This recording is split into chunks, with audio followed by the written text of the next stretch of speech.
Who's out there? Anybody out there? Who's out there? Hello. Hey. Hey. Hey.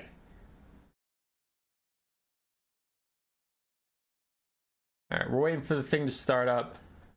I don't know when it's going to start up.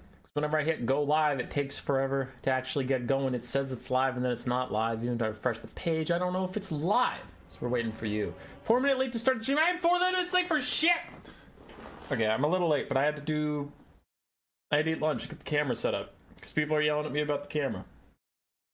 Oh my goodness, an advertisement. So let's see how this looks, huh? Your video will play soon. Hey, fuck you. Just do it. Just do the thing. There we go. Okay, I'm a little late, but I had to eat lunch, get the camera set up. So the camera looks alright. Oh my goodness. And I would remind you all that I'm working with the new streaming software, which is why the game looks much prettier. Also, so far my camera's looking prettier. We'll see if we get the same audio desync issues. That's why the camera hasn't been on in a while. It's on my old software.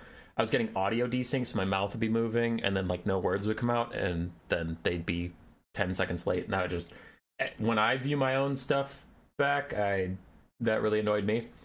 So with the new streaming software, since the last stream, the one this morning, got it all set up. Hopefully it has good audio sync, but we'll see.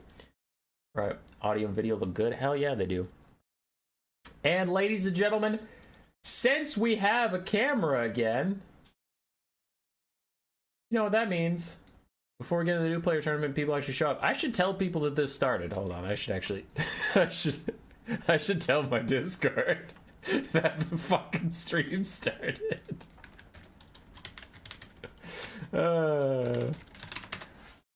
Alright, Hazel's here. Mrs. Maisel! Hey! Hey, Maisel! Come here! You come here! Oh, don't lay down! You come here! Don't lay down! You got your belly out! You little belly! That's not... Whatever. We'll make it work. There's a... Oh. Can I get a bit more height? No? No. Maisel, you make everything difficult. But why? Why is that frozen? Video capture device. Beep, beep. Deactivate. Whoa! I'm back.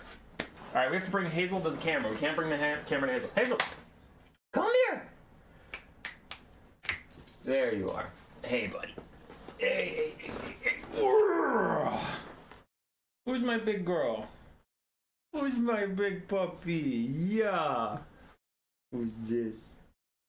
Who's this? Did you enjoy the snack you got? You got a green. You like your green? Oh. He's splootin'. He's a splootin' highfalutin puppy. Whoop. Yeah, buddy, hey. Hey, bud. So that's our good puppy. I don't know where Mr. Mookow is. We lost him. We lost the Mookow Pookow. Now Hazel's just here. Like, hey, you called me over, so you give me pets. You got your pets. You got your pets. What do you need more pets for? What do you need more pets for? You don't need no more pets. Boop, boop. You've gotten the most pets of any puppy. Look, you can see your little snoot right there. You can see your... Oh, you're looking at the camera. Now you see the snoot again. Look at that snoot. You got a good snoot. Come here. No? You just gonna look at me? Hi, buddy. Alright. Thanks for being a good sport, little lady. You're still looking at me as if I owe you something. I don't owe you shit!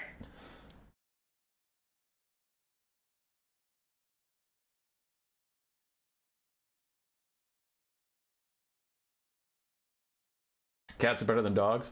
We have both. A cat's just not nearby.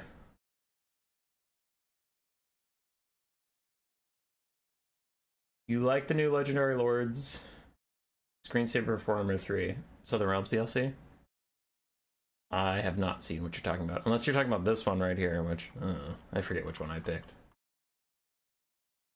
Okay, enough fucking around. Let's do the thing people actually came here for, huh? That's a creepy one. I don't want that. Yeah, let's just keep it on this. Everybody loves a weekly new player tournament. So it consists of 4 Swiss rounds. So we want that to go away? Yeah, that's how you do it. 4 Swiss rounds. All these people play 4 games, and then we'll check who has the most Swiss points at the end and award a winner. If there is a tie, we will deal with that tiebreaker style. Or you could be like this Gilfjord person and join and immediately report everything as a win and then leave the server because you're a bad person, I guess. Don't know what that was about. Some people just have too much time on their hands, but yep, everybody's playing some games. I could hit refresh bracket and the scores would start appearing for round 1 because I have gotten several of those replays, but then that would spoil round 1 for you, so I'm not going to do that. But that's how it works. If you want to join in the future, we host one every week. I flip them back and forth between EU and NA, favoring time zones. We don't need a blocker because all the replays are already happening. And look at that. Blocker, fuck you, chat. Because at the very bottom of this screen is the Grey Seer playoffs, and that would be spoilers for who is in them and how many games there are. So I made a bunch of fake replays called Blocker, Fuck You Chat, and copied it a bunch. So take that. You can't pull a fast one on hummus.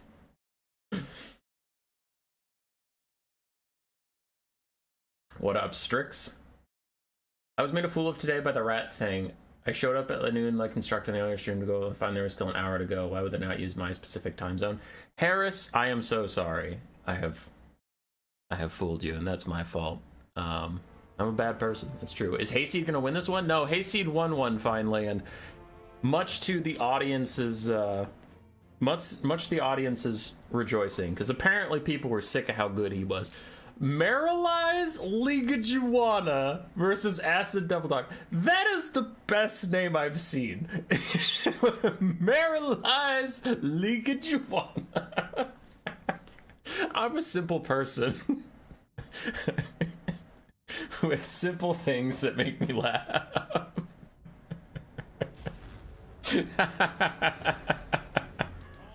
Marilyze Ligajuana. Holy shit. Okay, we're off to a good start. Who's your guest for the winner today? Probably Contrarian Codex. He was on our Chieftain tournament stream earlier today. I honestly thought he had already won one of these, but I think he's come really close a couple times. So I expect he'll probably advance out. We have some new players that are pretty strong, but yeah, he'd be my bet. Okay. So on the side of Acid Devil Dog, we have a front line of Marauders, some Chaos Warhounds on the flanks, Marauder Horsemen with Throwing Axes, 3 of them, Forsaken backing up the Marauders, and then triple Chaos Spawn 1, which is the weird spawn which caused terror and a barrier and all that good stuff. We have Treason of Tzeentch, Pink Fire and Blue Fire caster of a Chaos Sorcerer, Lord of Tzeentch. The other side for Skaven, Warplock Jezzail, 2 Poison Wind Globes, triple Rat Ogres, 2 Night Runners, a Gutter Runner was somewhere in here. There he is. And then a front line of Clan Rats, Storm Vermin Halberds, backing them up, and Poison Globes. Now, people might be talking about, like, oh, you said keep Storm Vermin in the front. They're not in the front. He's gonna be mad. No, because they're towards the front. It's more of the intent. And someone was half trolling when they mentioned today that on my earlier stream I brought Exalted Demonettes and I put them in the back, but I was advancing, so they would end up in the fight anyway. My main point is you don't want to bring expensive unit like Storm Vermin and use them as blockers. You want to use them in the fight. You're paying for their melee stats, get them in melee. So putting them as your secondary front line, you know they're going to get some action when your front line falls apart because it's fucking Clan Rats. It's going to fall apart. So I like this positioning a lot. The back line is covered by Skaven, Slave Spears, Rat Ogres, and Night Runners. It's plenty covered. You don't just have super obvious halberds sitting there that your opponent's never going to run into. For the Skaven Lord, it is Ikit like usual. I think Ikit is a very strong Lord, but I do think a lot of people are tunnel visioning too hard on Ikit being the only Skaven Lord. Skaven actually have a lot of very good Lords right now, and I think people could explore their options some more. I know people that have asked me for Skaven tips. I've gave them some other Lord options to use in other scenarios, but Ikit is very strong. Cleansing Ruin is always good to punish Lords without healing. And honestly, on the Warriors of Chaos, that's a strong option because Sigvald could be here. On the back line, Gutter Runners getting attacked by Dogs and Marauder Horsemen, but Gutter Runners are a hybrid unit, so they will fight back rather well, while Night Runners try and offer a little bit of shuriken support on the sides. And the Chaos front line is taking a lot of damage on the way in, which is pretty classic versus Skaven. By the time you hit the front line, you're already going to be down considerably on damage value, but you can make some comebacks later.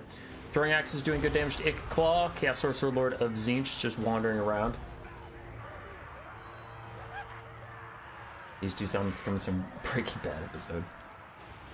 First Cleansing Rune is out onto the Chaos Sorcerer of Tzeentch. It is undercast, and he has Barrier still, so I don't think it's going to do much meaningful damage to him, but it is what it is. Storm Vermin already walking forward. One of them is moving forward to engage all these Chaos Spawn. They'll get really good damage value there. The other one is currently hanging back to defend Natty Booba Sharpshooters. The Gutter Runners and Night Runners did pretty well. I think we lost one? No, they're all three still here, so they actually managed to completely defend the flanks. But Chaos brought 8 infantry, and that's starting to show through as Forsaken and Marauders are starting to wrap around the sides or push through any gap in the front line. It's pretty hard to hold back that many infantry, though the Rat Ogres are doing their best. The Jezzails are still online and firing, and a nice Brass Orb will hurt the Marauders quite a lot. Skaven very ahead in this game. I would agree. Nice Warp Lightning onto some mixed Marauders and Chaos Spawn. Can Chaos pull it back? It's looking a little unlikely. We have some Forsaken that are mildly forgotten. They need to keep moving forward, keep pressuring the Skaven. We have some Dogs that are also forgotten, so some late game micro mistakes plaguing Chaos a little bit. I like Chaos's strategy. I like their strategy a lot. Like, the Warhounds are really doing a great job chasing anything that's routed. They did a good wraparound, though they forgot some units here and there. Overall, it was solid there, but some of the execution just needed a little bit more oomph. And also, Skaven are crazy powerful right now.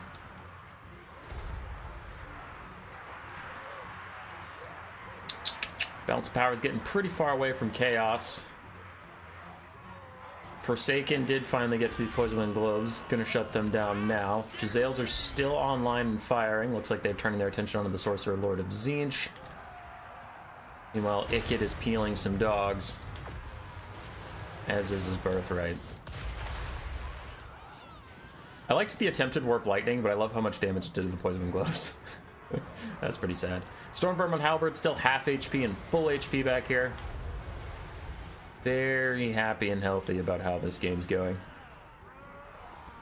As the Sorcerer Lord tries to find something to do somewhere. It could still at half HP though. It's not like 2 or 3 blue fires will just change the outcome of this game. Gutter Runners are such a pain to kill. Yeah. Doomflayer is mostly strong for Skaven. No, Skaven are strong for a lot of reasons.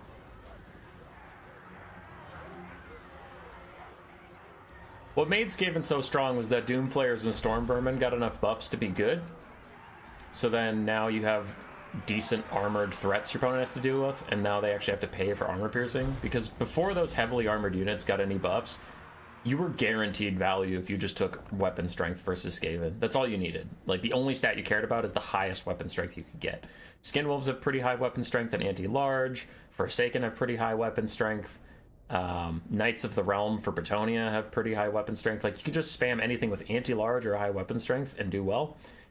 And now there's Storm Vermin, so you have to, like, stop and invest in armor piercing or armor sundering units, which, if there aren't Storm Vermin or Doomflayers, then you're wasting your money. But, like, just that added flexibility of good units made Skaven so much harder to deal with. Because Skaven were already a faction that were extremely strong at doing one thing.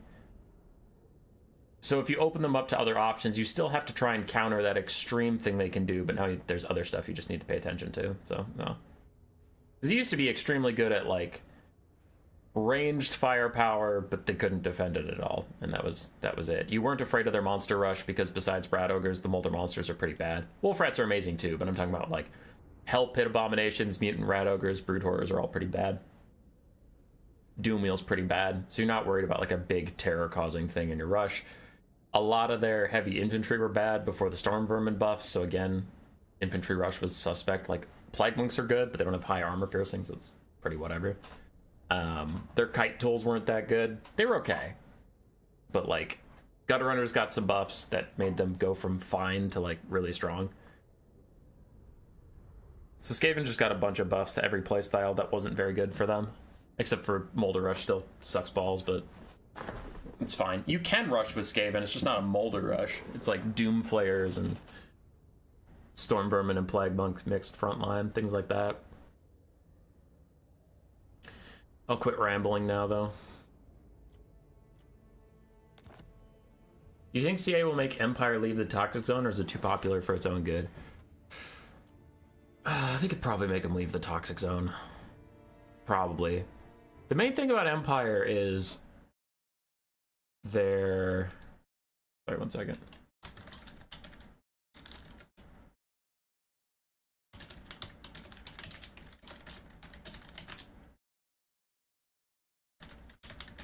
Someone sent me a replay.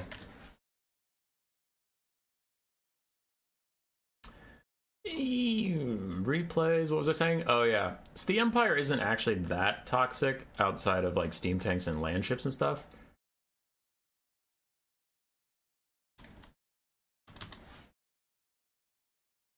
They're still really strong, and they do need some nerfs in some other places. But CA is fully capable of that. I have been advocating pretty heavily. Now, it would be inappropriate for me to say what CA responded to this, so I'm only going to tell you my side of the argument. But I have been posting a lot in the content creator feedback area that we have about the Thunderbarge, the land ship, and the steam tank just being bad game design for multiplayer. In that single entities that can fire while moving do a lot of damage, and the way the game is set up, if something is a chariot type unit, if it's moving, it's very hard to deal physical damage to it, like in melee.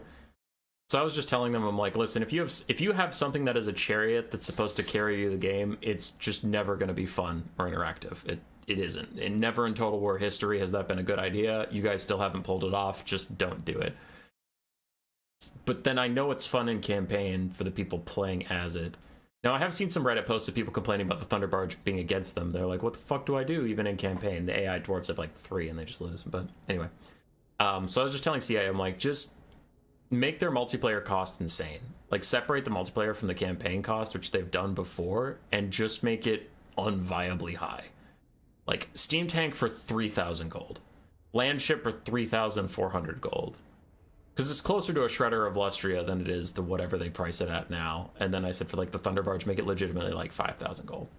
Just do that. Just take it out of multiplayer. Because the thing is, it's not fun. It's not a fun concept. Like, no one is ever going to be like, oh, I had this super sick game where the dwarves took this Thunderbarge. And it was like, okay, they took the Thunderbarge. Do you have enough ranged units to kill it? Yes, you win the game. No, you lose. That was fun. That was worth your time to get into a quick battle lobby, load up, make a build, load into the game, position your army, and then just hit start and see if you win or not. That's fun interactive gameplay. And yeah, so I won't tell you what they've responded to that, but I have been pushing pretty heavily that those 3 units are just like fundamentally not gonna work. And I've shown them a lot of examples.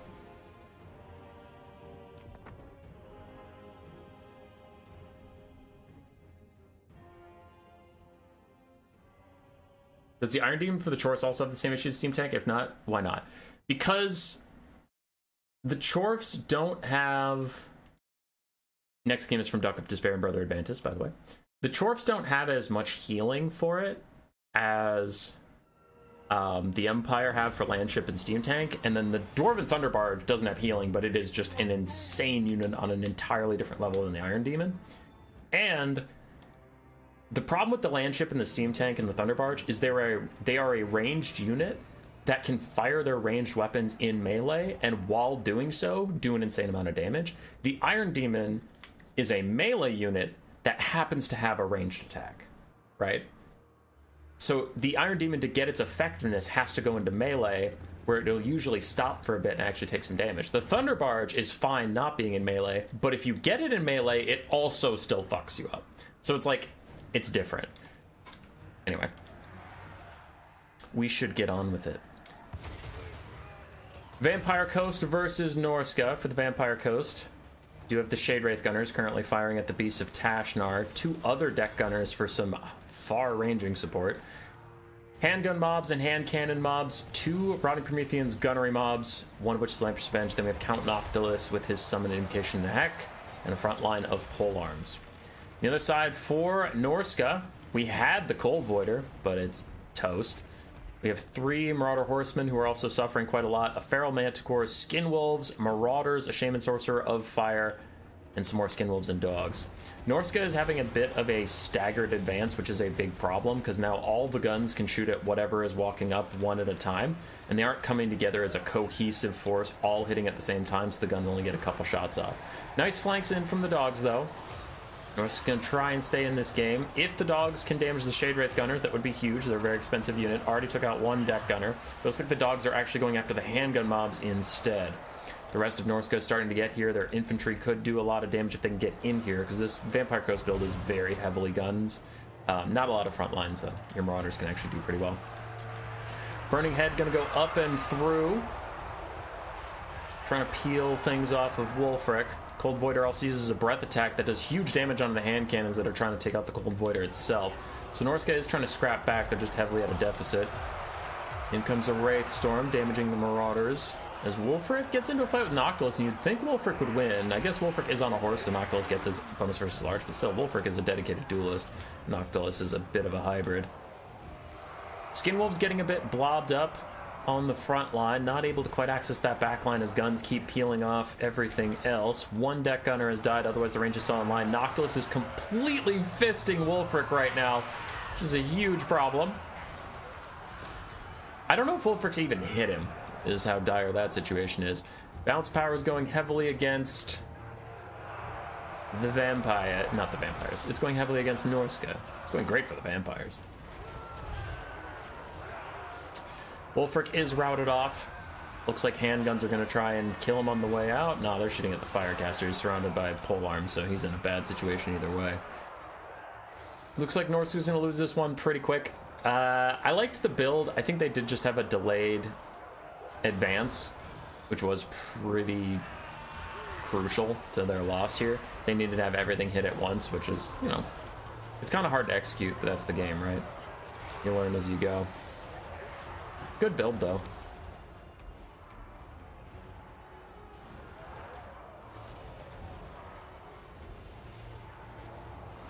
Battle Brother OC? Yeah, that's the common misconception, is like people complain on my videos sometimes where they're like, oh, you multiplayer fucks only want multiplayer to be good. It's like, no, I acknowledge that like there's certain things that are super fun in campaign that aren't fun in multiplayer, but there's ways to balance that. So yeah.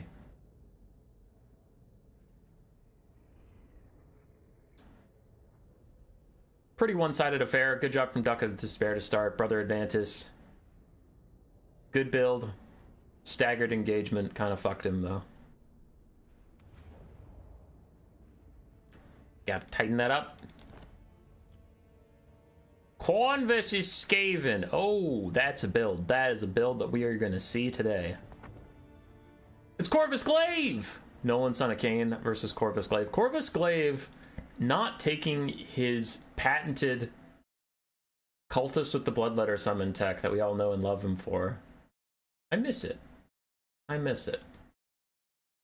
But he is still Corvus Glaive. Never takes a caster.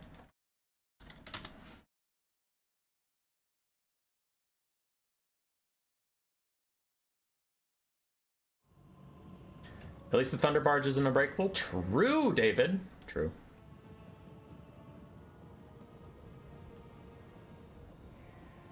I'm single player only. I wouldn't mind if campaign got nerfed. Those 3 wouldn't ruin anything. Thunder Barge feels like a one-done fun mod. Hey, Necromancer, how you doing? How you doing, dude? Well, we have a game in front of us. Doom players for the Skaven with a Plague Monk, Censor Bearer, Rush, Stormvermin Halberds, 2 Globes, Skrulk, 4 Rat Ogres. Now, if all of your infantry as a Skaven is hyper elite, I'm concerned about taking Globes, but we'll see what happens. Frontline for Khorne is Marauders and Bloodletters. We do have some Minotaurs with Great Opens on the flanks. Looks like 4 Minotaurs total. And then we have Furies and Dogs in the back line with Valkia in the front. Now the Globes are lighting up these guys, plus the Doom Flayers and the Plague Monks going insane. That is going to be a nasty Spear Sloughnir. How much value was that spear? That was a 450 value spear. You'll love to see it. These Globes are about to get isolated. Rat Ogres maybe thinking about running over and helping out. They will get a counter charge, but most of those Globes will die before they can do very much. Elsewhere, Minotaurs are getting caught by Rat Ogres. Mino should win stat-wise. 2v1, maybe not, but they're in a good formation right now, where they're all clumped together and the Rat Ogres are kind of spread out and not always engaging in the fight, so should be fine. Would like to see some globe support over here for the other globes, because that's a huge, juicy pile-up to get, but looks like it will not be the case. Rod of Corruption is popped by Skrulk a little preemptively. I wonder if he knew it targets Skrulk specifically, or if he thought he could target it over there. Like, click on it to cast it over here like Soulsteal or Final Transmutation, and then it just goes off. That'd be a very common mistake. Stormvermin Halberds in their perfect situation, fighting against a large unit that is fighting them without any infantry support. While the Minos are getting good damage down onto them, the value trade is very, very much in the Stormvermin's favor. Skrulk hops in with a Plague Monk summon to help out his Rat Ogres, provide some infantry support. And they will do very well here. I think everything here is infantry size. The bonus versus infantry helps, even versus Valkia. Over here, the Stormvermin Halberds still trying to fight it out with the Minotaurs. Doomflayer's having a bit of a rougher time. They can mow through so many infantry, but they hate running into anything that has a backbone. Like Minotaurs. Skrulk and the Plague Monks still fighting side by side against Valkia and the lads.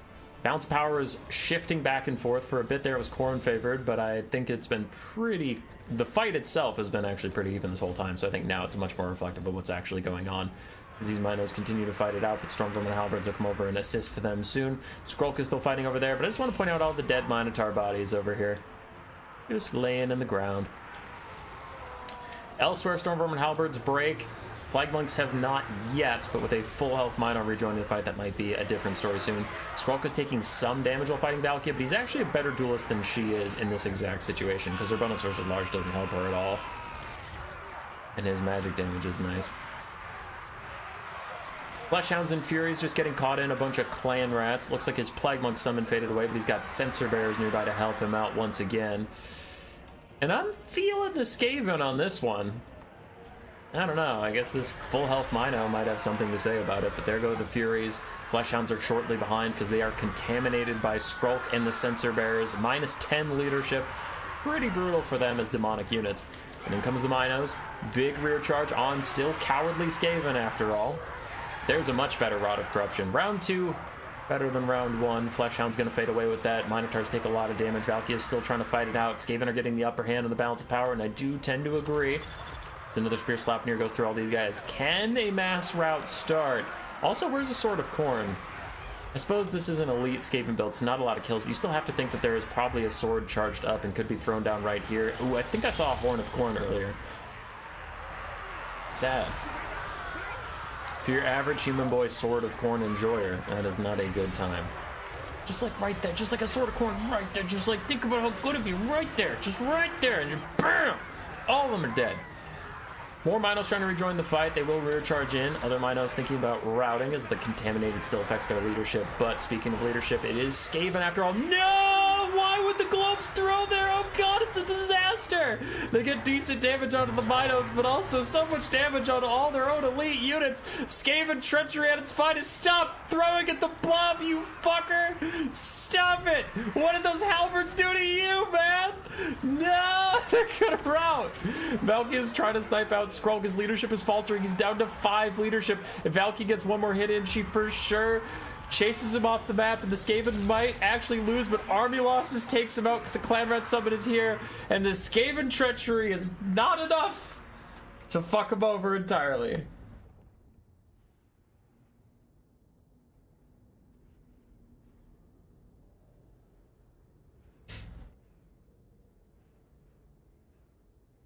Good win from Nolan, son of Cain. Very creative build. Liked it a lot. I didn't love the part where the Poison Wind Globe said, fuck it.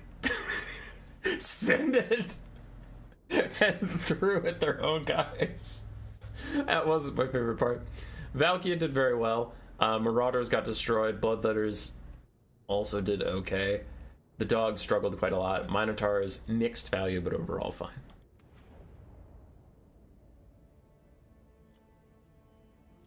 That's not the one I want. I want this one. Coast versus Lizardmen.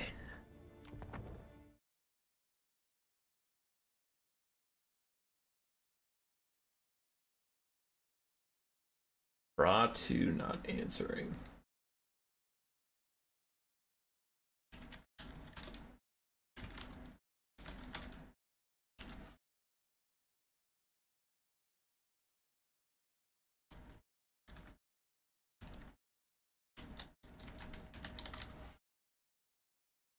Okay.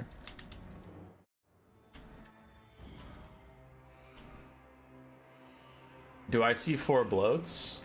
It is quite possible. It's Top Hat we're talking about. Top Hat's a wild man. Alright, Lizardmen versus the Vampire Coast. Vampire Coast brought 2 deck dropper bombers who immediately feel the power of Salamander hunting packs and probably need to fall back. We have 5 bloated corpses, a couple handgun mobs, 2 hand cannon mobs, double deck gunners, double sirens, Celostra Deerfun with her summon, and Fog of the Damned, Vangeist Revenge. On the other side for the Lizardmen, Skinks and Feral Cold Ones, Croxagors, Cold Ones Spear Riders, 2 Salamander hunting packs, and a Slan Mage Priest of Fire.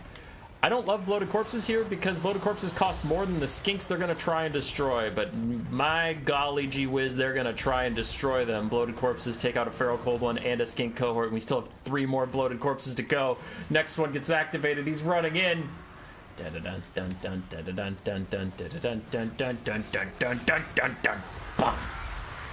Goodbye to the skinks, and honestly, I know it wasn't planned, but ooh, Scurvy Dog's gonna find some chameleon stalkers and chameleon skinks. Anyway, like, the bloated corpses, if they take out all the support, this does leave Croxagors just sitting and taking a ton of damage without anybody to hold their hand. Bloated corpse, what are you doing? Oh god, you blew up so many of your own hand cannons and do like a mild amount of damage to the Croxagors. What are you doing? Stupid bloated corpse. Alright, we lost a bit of a hand cannon, but everybody else is still routing away. Celostra hops in with Song of Enthrallment to nerf the Croxagors a bit. A Burning Head up the line should do insane damage to this handgun mob as deck gunners continue to do a bit of damage. Bloated corpse is actually getting killed by the chameleon skinks, and the dogs need to rally. Somebody needs to do something to save this bloated corpse. He's dodging! He's trying to dodge! He's doing what he can, but the chameleon skinks won't give up!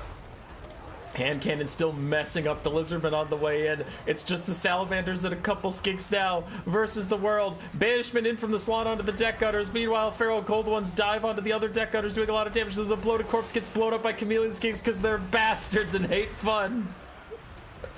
Bounce power is 50-50, but quickly stuff's gonna go to shit for the Vampire Coast here pretty fast as a lot of their range is shut down. Vangeist's Revenge firing into the Lizardmen lines as best it can. They didn't have that much infantry to destroy, so it'll just do a little bit of poke on the Salamander hunting pack. Skinks dodged it pretty effectively. Now the hand cannons are trying to snipe out the Slan Mage Priest of Fire. That could be a good way back into this game, but it looks like he will get out of range of those deadly guns before actually dying off, leaving us just with Celostra and 2 Sirens versus the world as a Burning Head and Salamander hunting packs take out a couple more of these handgun mobs. There's really not a lot of damage left for the coast there. One of their Sirens is almost dead. Their dogs are almost dead. It was a valiant attempt, but an attempt it will remain. I haven't seen Celostra's damned ghost knights yet, so they'll probably pop up and attack that very healthy Salamander, but I don't think that'll be enough to like win the game.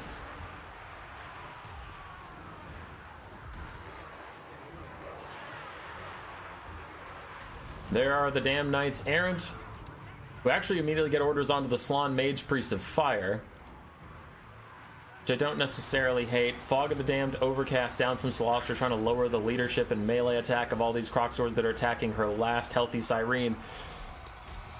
And the Ghost Knights are going for it. I actually like this a lot. Just try and snipe out the Slan, kill him off, maybe keep the game alive by nerfing the leadership of everybody so they just route from Celostra and the Zyrines. I mean, maybe. Slan gets absolutely punked. He throws out a quick Burning Head, but that's not going to affect the damn Knights Errant too much. They are just a summon. No, don't dodge. Don't even bother dodging. Just kill the Slan. Kill the Slan, bro! The damn Knights Errant have a... They always run out of time. They, like, literally never die. So, kill the Slan. Alright, Slan's dead. Leadership's tanking for the Lizardmen. Is that enough to save the Sirens? We will find out if the damn Knights Errant immediately get orders to go charge the Chameleon Skinks. Not the Salamander hunting pack. Looks like they're just going to go for the Skinks instead. Leadership of the Lizardmen is faltering. Some of them are routing. Damn Knights Errant, only 17 seconds left of life, and they do just die anyway. Celostra trying to hold it together. She can do this. She can do this. Vangeist. Skinks start to dodge. They see the ghost ship coming, but can they dodge in time? It looks like yes they can, but can the rest of them? No, they can't. Vangeist chops up 4 units, gets them all routing away from Celostra. Another unit just rallies to shatter. Salamanders are back with 11 leadership. Chameleon Skinks and the Salamanders. Everybody's kiting around Celostra while some other Skinks go to fight her. The Sirens are still in it. That is an unholy amount of friendly fire from the Lizardmen. They immediately tear up their own skinks. Okay, let's go. Skaven aren't the only one capable of killing their own units mercilessly. A 2-stream day, crazy? It is crazy. It's crazy what I will put myself through for this community. For the people I care about and that give me ridiculous sums of money. So much money. I don't know if you knew this, but for every stream I do, I make about $1,700, and for every video I make, it's about $6,000 per video. It's $6,000. It's a good return on investment. I live in a mansion. All right, Celestra rear charges in. Terror routes off the Croc scores. Feral Cold Ones are in for a brief moment, but I imagine once their charge leadership buff wears off, they'll probably just route. There they go. Celestra unfortunately just doesn't have the HP to get through all this. She only has 2,300 HP with 55% physical resistance. I mean, she's still going to take a bit, and there is army losses. And who knew 5 bloated corpses would make it kind of a close game? Battle Brother, you didn't do anything wrong, but when you typed that, I read it as the Great Plains ordain, which I live in the Great Plains because I'm in Minnesota, so I'm like, damn, dude. Great Plains. Getting some shoutouts from the Lizardmen. Sirens unfortunately still suck, but man, the hand cannons and handguns do fantastically. Duck gunners did okay, dogs did their best, bombers died instantaneously, and bloated corpses, checks, notes, none of them paid for themselves. Because for some reason, they cost more than most of the things they'll ever get to interact with. I hate it. Also, question for CA, and this is a joke. This is a joke complaint, but it is a complaint. How, in campaign auto-resolves, do bloated corpses get kills and survive? Whenever I see a half HP bloated corpse get like 3 kills in the auto-resolve, I just want to know how this can happen. Because I would like it. I would like to have my melee bloated corpses. Is there a toggle I missed? Where you can have them just like slap fight? Because I would like that toggle.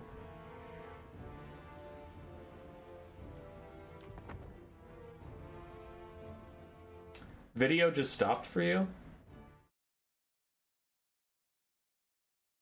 Yeah, I see that too. Hang on. How about now? The stream itself didn't stop, right? Just the video.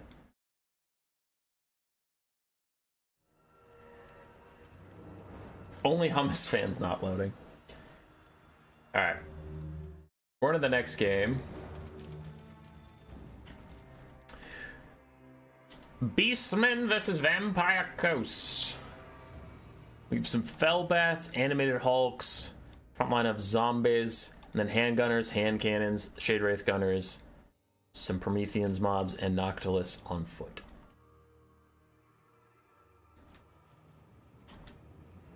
On the other side, for the Beastmen, Centaurs and Centaurs are throwing axes on the flanks. 4 Ungor Raiders, a front line of Ungor herds, some with spears, some without. Butcher's Cowden Guard, Morgar with both of his summons, and a Brave Shaman of Wild with just Traderkin, which he will undercast over and over on Noctilus and Crabs. Noctilus and Crabs.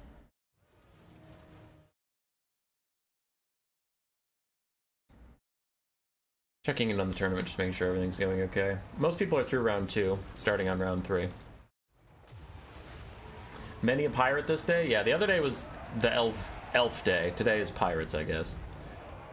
Archers taking a lot of damage as they try and get in range of the coast. Meanwhile, Noctilus' summons delay these other archers from joining the fight, causing them to take more firepower as they wait. Fellbat's also going to cause more disruption. So far, good stuff here from the Vampire Coast. Centaurs tried to move in, got intercepted by animated Hulks. As the guns are going to need to turn and defend themselves, Centaur's managing to stop at least this handgun from firing. Noctilus is going to get hit by something? Oh, it's a Traderkin. But a Wraith Storm counter on the Brave Shaman Wild has already taken a good bit of damage. It's a little spooky for the Beastmen. Could get their caster sniped out quite quickly. Deck Gunners trying to turn and offer some supporting fire onto the Centaurs, get that ghostly ammunition to give them a leadership debuff. The Centaurs are charging straight through. You might need some hand cannon support, but the hand cannons are getting out of position trying to chase down the Traitor King caster, who is now at safety. So instead they will turn back and unload on the poor Centaurs, getting nice side shots onto them. And I think the Shade Wraith Gunners cause terror. Yeah, they do. So those guys will get routed off. Not a big deal, though the Centaurs did take out a handgun mob on their way. Lamprey's Revenge and other Rotting Prometheans taking down Minotaurs. Even the ones with great weapons are just getting overwhelmed, but more Centaurs are getting onto the back line. Hand cannons turning to fire at those guys coming in. Hand guns also need to turn and fire. And they're getting a little clustered up, so some of these range units aren't able to actually turn and fire since they're already in melee. Morg with a very nice Chaos Spawn summon on top of these guys to stop them from saving the Shade Wraith Gunners a second time. These Centaurs should be more free to do whatever they want. On the far side, Crab Mobs and Animated Hulks doing really good damage to the Beastmen forces. Centaurs throwing X's and Butchers of Calvin Guard taking a lot of damage, as we mentioned. Some of the Ungor Raiders are still fine. One did end up in melee, a bit of a whoopsie there. Do need to fall back soon, but the other archers are just offering that consistent damage you hope from them. And Morgar should have used both of his summons by now. How is Spirit Essence of Chaos not gone off? Versus Undead, it almost always goes off because there's shit crumbling around you all the time. This is going to turn into a Chaos Spawn. For sure. It just is. There's no other possible situation. So we wait for the Shade Wraith Gunners to turn into a Chaos Spawn because I'm a genius and I'm literally never wrong, even though more and more Centaurs keep piling up on the— Oh! He was right! That's crazy! How could he be right? Is he some kind of genius? Yes, I am. Thanks for noticing. Balance power is about 50-50, slightly Beastman favorite, but they do have 2 Chaos Spawn summons on the battlefield that are currently fraudulent. Their front line has taken a lot of damage. Still have a lot of ammunition on their archers, but their archers have also taken a good amount of damage, so Animated Hulks could be chasing them into the ether. But we are getting to the spooky late game of the coast where they end up with just crabs, and you ask yourself, have they taken out enough ranged fire so that their crabs don't just get kited? The answer is probably no, as a Wraithstorm takes out the Traitor King caster. That is a boon for their crabs, but still, I don't know.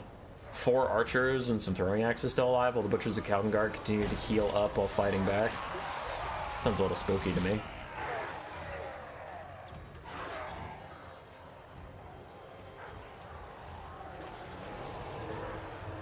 By God, he's a Warhammer 3 genius. I really am. And if you're one of the 55 people watching this right now that aren't subscribed, you should subscribe, because that's all YouTube cares about. And if you don't subscribe, it doesn't think you like this content, and it won't recommend it to anybody, and then I will die alone.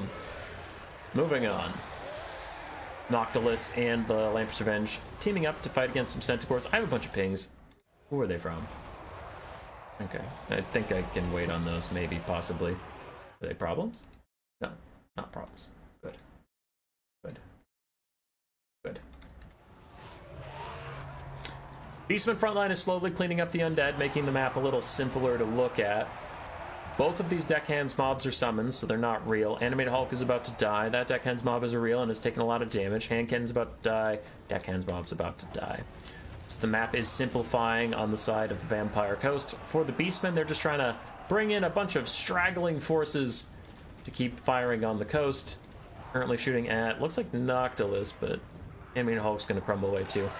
That's one thing I love about casting the undead and demons, is it's nice and clean. Like when stuff dies, it just actually fades away and gets off the map. I don't have a bunch of shattered or routing units in the distance I need to have to pay attention to. It just gets swept away.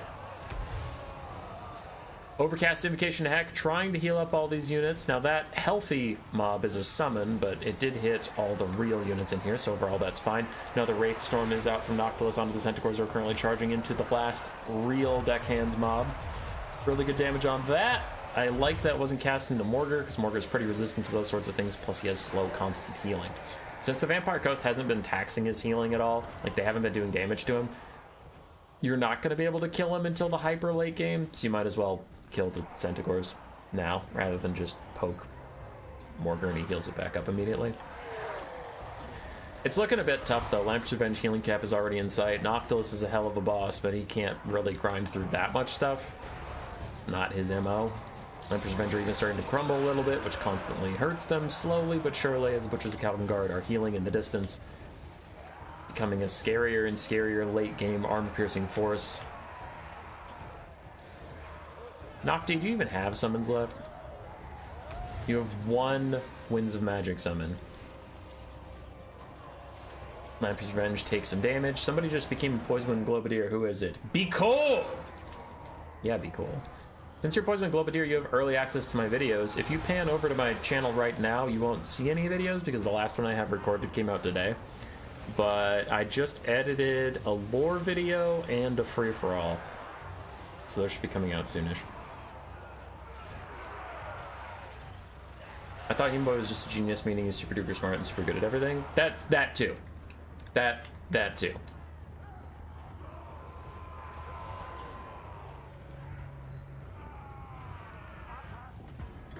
Alright. And not wanting to just grind it out with Noctilus, seeing the writing on the wall, Mr. Codex will concede, giving Joy Boy a win.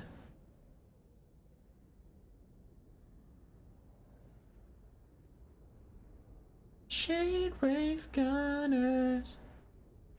Those are Shade Wraith Gunners. Bum, bum. Just looking at the values, nothing really stands out. A lot of very spread out value this game. No real, like, this unit carried. It was just kind of everybody did their jobs. Which is fine. Straw Bowstat warned me this was a one-sided shit show of a game, so I'm going to skip it because we have plenty of replays. More lore videos, love it. Reading the End Times books right now. Which one are you on, Contrarian? Which one are you on? I just started, I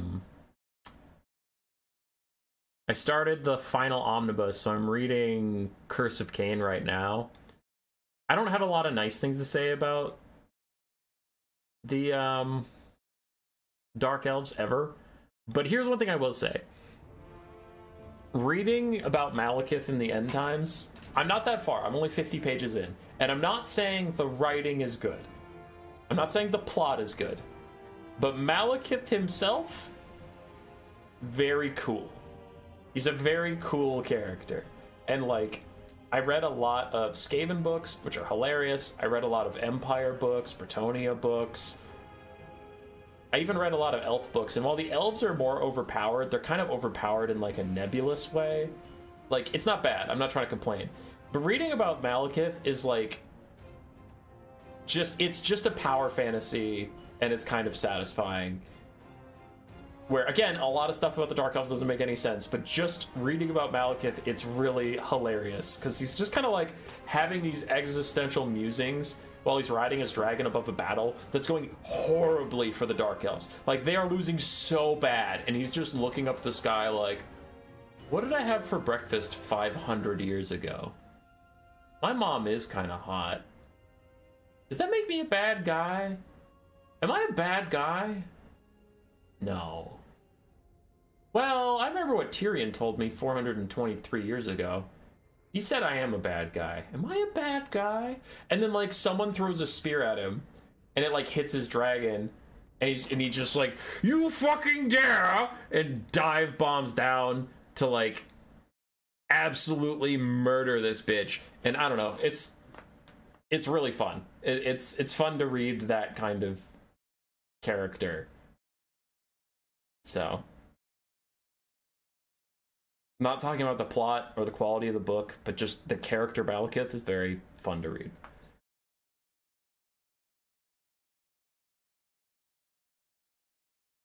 Do you think it'd be OP to give Khazrak a Razor Gore summon skill? No. Mr. Donut Head, that'd be fine. That wouldn't be a problem at all. Okay. So happy to see Ratboy streaming. Are you going to show off your baby rat paws today, Superstar? When we get to see your feet? I think people already did. I think you missed it.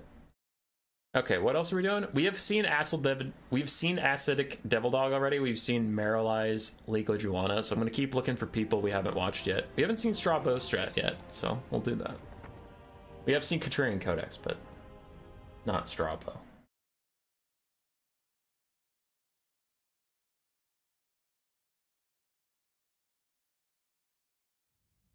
Skaven versus Wood Elves.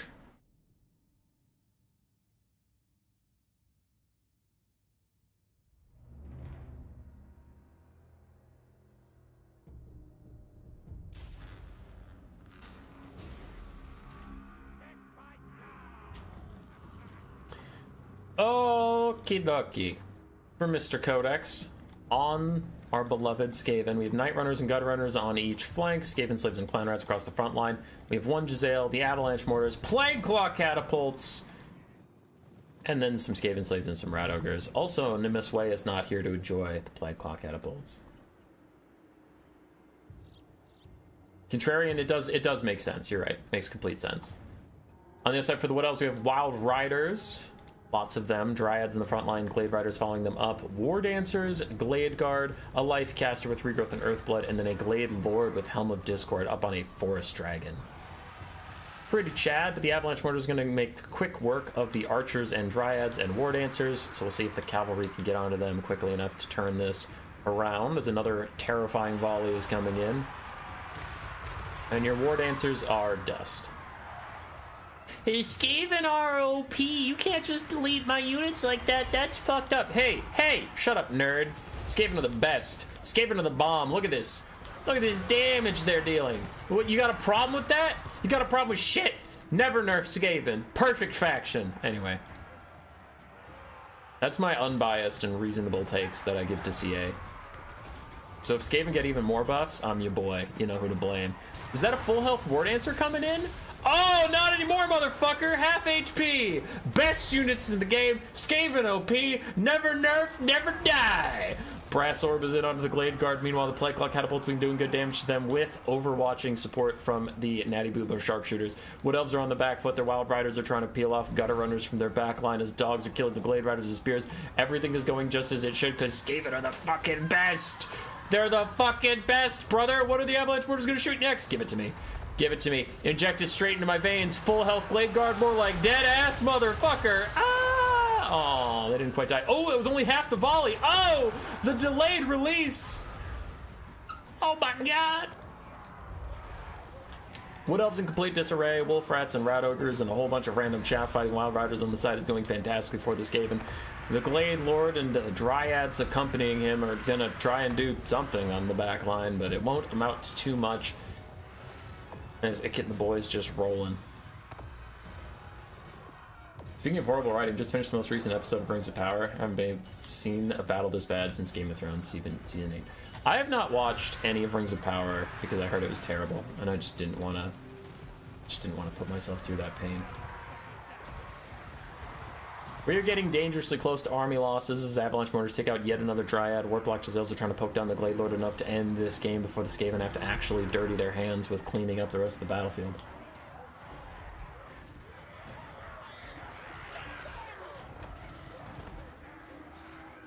But I'm thinking that's GG. I don't know what the Wood Elves could do from this point. Like, they are so fucking dead. Everything is just completely toast. Caster and Wild Riders are trying to put up a bit of a fight on the Wood Elves' backfield. They are rallying some archers here and there, but the Avalanche Mortar is going to take out the Wild Riders. They'll kill some, oh no, Skaven Slave Spears at the same time as a Flensing Ruin that will end the game is cast on the Glade Lord. And that's GG. I'm going to look away because the game is so over. Danny really hates Wood Elves or loves, yeah, the Avalanche Mortars. What about both? I actually don't hate the Wood Elves. What about both?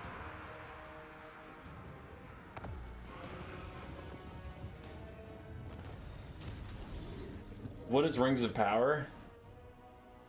Lord of the Rings was okay, so I'm not in a hurry to watch anymore. Whoa! Lord of the Rings was okay. Lord of the Rings was fantastic. I never read the books. I just watched the movies. And here's my hot take. My hot take is unfortunately on the exact opposite side of Lil Trill. My hot take, the Hobbit movies weren't that bad. Were they amazing? No. Were they that bad? Also no. I think they were mid. But when my blood yearns for high fantasy combat, there's not a lot of great options out there. So the Hobbit, like, it still fills the niche. Battle of the Five Armies was pretty epic. Not the whole movie, like the literal battle. Seeing Smaug run around, the CGI was pretty great for that. The golden statue was sus, but like the dragon itself looked really good. The voice acting from Cumberbuns was really nice for Smaug. So there were things to enjoy in that movie.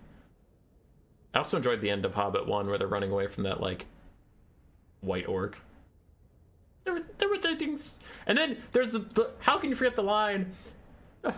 That's not a mountain. Those are giants. Storm giants. And then the storm giants like get in a fist fight. That's classic. It's classic shit.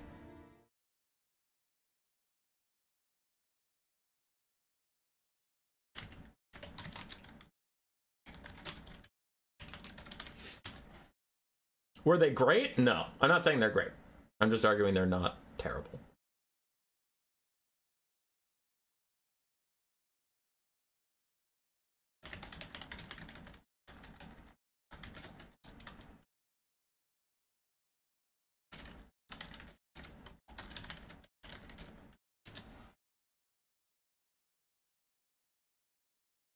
Did you see my message on the channel? Which one?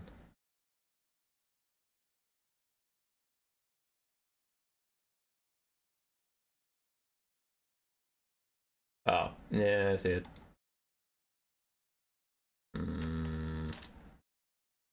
If you want. Otherwise, it's just a free win for you.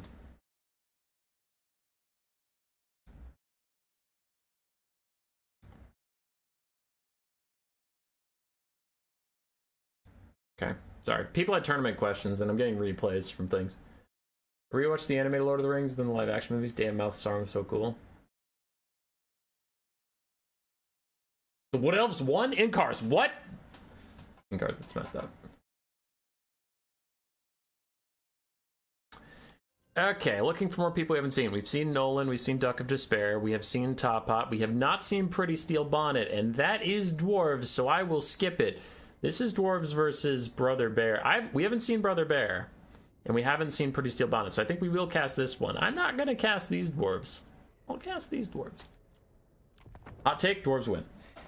I haven't watched the replay. Dwarves win. Why? Dwarves. Lil Trill, I couldn't agree more. I used to be a Star Wars fan, and then a lot of bad shit came out, and now I don't want to watch Star Wars anymore. I am watching the old Clone Wars, though. The animated one. That's pretty good. That's real good. Why are they on a conquest map? The latest World of Warcraft expansions. We have fake Avengers cutscenes, Underworld race attacking a flying city and winning. That's kind of hilarious, Grievin. Give us dwarves. Dwarves are the best. Lies! Thanks, Sulfur. Thank you for the £2.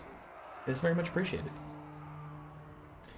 If you want to be like Sulfur and give me money, but you don't want it to go to me, 2 weeks from today, we will have a charity stream where all proceeds go to animal shelters. Between two dog owners on our Discord who didn't get to participate in playoffs but really wanted to. So we will have a dog versus dog stream for animal charity in 2 weeks' time. That'll be posted soon.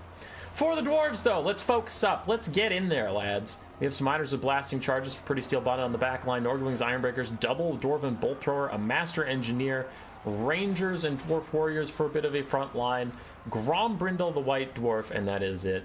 Short, sweet, and to the point. On the other side for Khorne, we have the Heralds of Khorne's Furies, double Marauder Horsemen throwing axes, some dogs, some Furies, Valkia, double Bloodletters, triple Marauders, 2 Minotaurs, both the anti-infantry version.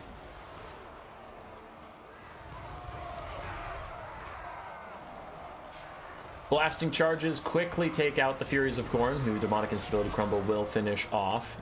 Dogs also getting the blasting charge treatment as they tried to disrupt some of the bolt throwers, and it was not successful. Front lines have not engaged quite yet. Marauders and Bloodletters trying to get up here. Spirit Slapnir went through the Nordlings Ironbreakers and did very little damage to them, which is a bit brutal. Do need some of these Rangers to turn around and support the miners with their Fury problems. What can the Heralds of Khorne's Furies do? They killed one Dwarf Warrior. Maybe the Minotaurs and them can get into this back line and sweep through the Rangers. They can get actually a pretty sick downhill charge here, as they kind of get caught up on Grombrindle, but still get through the charge. I see the donation, and I will get to it in just a second. I see it. You are not being ignored. Well, okay, you're being ignored temporarily. as we're kind of in the middle of this, but I will get back to you, sir. Miners are routing, but the Chaos Fairies of Khorne are about to disintegrate as they do it. Meanwhile, Rangers and blasting charges and flash bombs. Ow! Ow! Damage onto the Heralds of Khorne's Fury. They just got massacred by something. Something horrible. Valky is still trying to find something to do as Minotaurs are ripping through these guys. Other Minotaurs have gotten through as well. Bloodletters finally hit the front line, and Bloodletters will kill Dwarf Warriors so fast. So, that's going well for Khorne. Khorne is trying to get back in this game as Norgamling's Ironbreakers hold the Heralds of Khorne's Fury in place. Another Flash Bomb hits him because Grombrindle and the Master Engineer both have Flash Bomb. One Bolt Thrower is down, second Bolt Thrower is down, and actually this is troubling for the Dwarves as their backline gets shut off, much like Grand Cathay, the Empire, Skaven, things like that. Their ranged units do a lot of their damage. So if you kill them off, you're actually in a pretty good spot. Norgamling's Ironbreakers still have a lot of blasting charges left. Could be used on the Bloodletters if they got a second, but they're currently distracted by Valkia. Other Bloodletters are getting through the front line as Marauders do absolutely nothing, but the Minos are in. The Minos are on the charge, and they run down the Rangers. Impact damage doing a lot. Other healthy Minos in the back, and okay, we got ourselves a game, but speaking of a game, Valkia knows a certain game trailer really well. She knows it so well it's a meme at this point of her just reenacting your trailer by getting surrounded and beat the shit out of her, but like it keeps happening, so that's not my fault. Bloodletters take a big blasting charge in the face as the Norgamling's Ironbreakers hold. Bloodletters do manage to get in melee. Maybe that could keep their leadership high enough they can stay in this game. I wouldn't bet on it, but it's possible. Valkia goes to chase off some bolt throwers. Just wants to get away from Grombrindle for a second as Khorne continues to try and cleave through all these miners. Dog versus dog, putting my money on the dogs of the scurvy variety. Scurvy dogs. X-Wing Alliance. There's a huge mod called the TIE Fighter Total Conversion, so after the stream you might kill some Rebel scum in your TIE Fighter. Yeah. TIE Fighters are lit. I really do like the X-Wing though. I had a little X-Wing model as a kid and I played with it so much. It's just like, you can't tell if it's nostalgia because I had one when I was a kid or if it actually is peak Starship design, but like X-Wings are just so satisfying to fly around. Even when you're just a kid pretending. So Be Cool gave $10, was finally able to catch your stream. I really enjoy your content. Keep up the good work. Hey, thank you so much, sir. Or madam. Sir or madam. Welcome all stripes here, and the $10 is very much appreciated. I'll use it tonight when Grace and I go rock climbing to buy a harness that I don't fall to my death. So how's the battle going? Okay. Both sides are extremely depleted in the like mass army department. The problem is that Grombrindle and the Master Engineer are very healthy while Valky has half HP. If all three of the single entities that are in this game didn't exist, it would be very, very close. Like, Norgamling's Ironbreakers would be the only thing keeping the dwarves in the game as Khorne has some various forces trying to rally.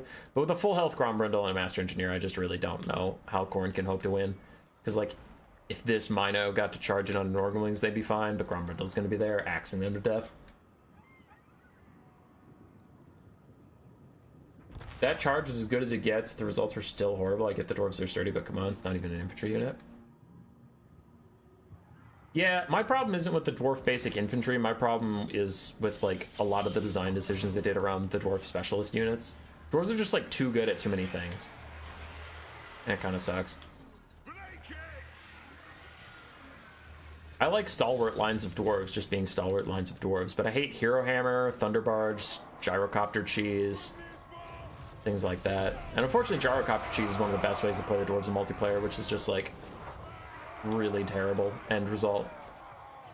Because kind of like my rant about the Thunderbarge, no one is excited to see Gyrocopter Cheese. The audience doesn't like it, the player playing against doesn't like it, even some of the players playing the Gyrocopter Cheese don't like it, but they're like, it's what I gotta do. So, yeah. Boo to those things. Yay to a stalwart line of dwarves. Mino's trying to help Valkia snipe out the engineer without Grombrindle nearby to punish them. Norgamling's Ironbreakers have, like, not even a full blasting charge volley. Just did, like, a couple of little ones. And a Spear Slopnir going for him, but they dodge forward. And the Master Engineer looks like he will rout. Dwarves rallying some Rangers here and there. Oh yeah, they mistakenly put it on Conquest mode, so actually the center point is ticking down and the Dwarves are going to go capture it, but it is whatever.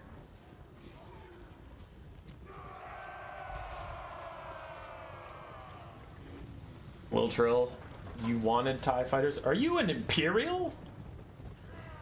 Empire scum. Question, and this is a real question. Why is Darth Vader supposedly so good? I know I missed the blasting charges. I was looking at chat and that's my fault.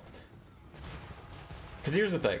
I just watched the movies and the 1980s special effects wasn't really doing a whole lot for me. So I don't understand why Vader was supposed to be like the most badass thing ever. And everybody loves him. And I'm not trying to be a shitter. Like, I'm not trying to say you shouldn't love Vader. I'm asking if anybody knows why you're supposed to love Vader, if they could explain it to me.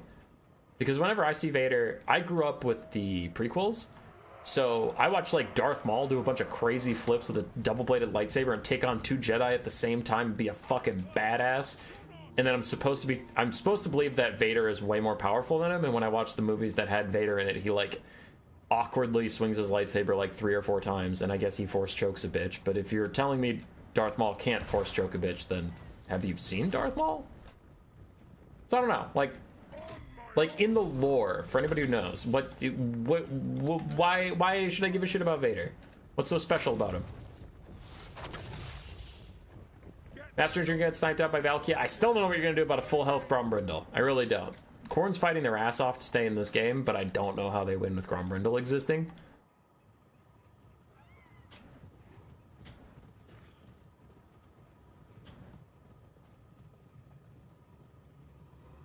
Rip JJ, yeah. James Earl Jones. It was a great voice line. He was a great voice actor. The problem was the lightsaber props back then were really fragile, so they couldn't do anything crazy with them. His metachlorian's been the highest of any user. Basically, the only Force user who actually fights for about 20 years. Okay. So it might have been a bit of just he was the only one around at this time. Like, take my exact example, and I'm actually curious of your guys' response. If Darth Maul fought Darth Vader, if Darth Vader went back in time and fought Darth Maul, who would have won? Because I'm just wondering if it was like, oh, he was good because there were no other Jedi around besides Luke, who was hardly even trained, or like, was he actually good? Darth Vader equals Malekith. Okay. Minus the mom part. Oh yeah, that's good, because his mom died a long time ago, so I would have questions. Minotaurs are still cleaning up random miners. I haven't talked about the battle for a while, because it's just Grombrindle running back and forth trying to get a fight, and Valkia, the Minotaur, is ignoring him entirely. He wants nothing to do with Grombrindle. Vader manhandles Maul because he's like Rogue One Vader on crack canonically, even if he's showing the original movies is lacking.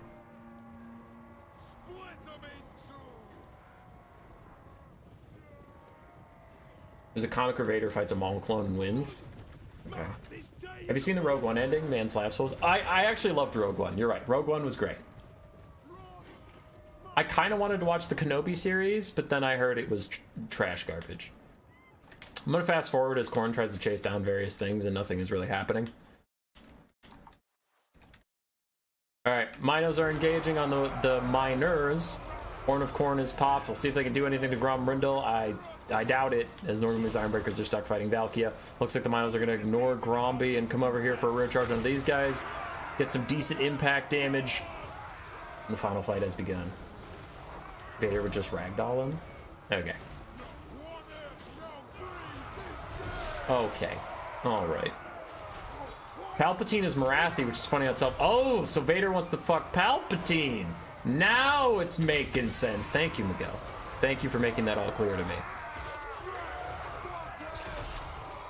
As we did finally get the last engagement, Minotaurs and Valkyrie are trying to do damage to Norman's Ironbreakers, but they have 79 melee defense. They are going nowhere as the Minos try and cleave through them. Meanwhile, Grombrindle is just sizing him up. Whenever he can get a shot in, he is going to kill a Minotaur model with every swing of his axe. Minotaurs just keep dying. Oh, did that one live? It lived through the rune axe of Grombrindle. Oh, okay, not anymore. He's dead as hell. The Norgamlings will continue to hold. Grombrindle should be able to carry this, and it's looking like a dwarf win. Axe dwarf, axe dwarf, axe dwarf. Another Minotaur dead. Axe dwarf, axe dwarf. Another Minotaur dead. He's literally killing them in one shot. Flash bomb is out, so Valkia is going to take a hit from ground bundle, and army losses will take it over. Oh, dwarves. Oh, dwarves.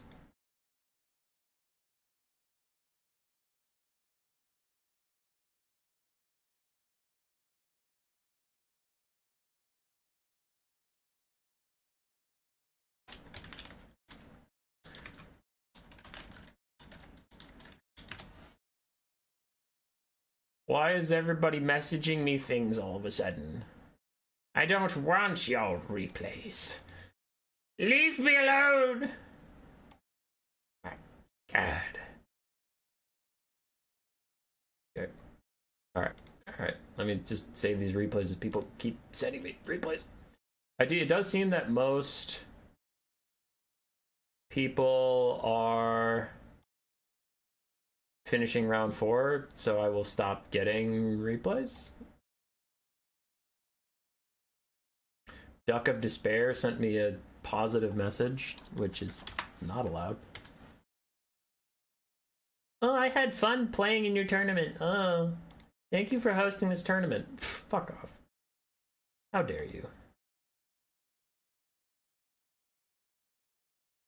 Wait, why would you say that? It was a positive message. I'm not used to getting positive messages. All I get are negative messages, so I just have an instinct to defend myself. If you type to me, I am fighting back.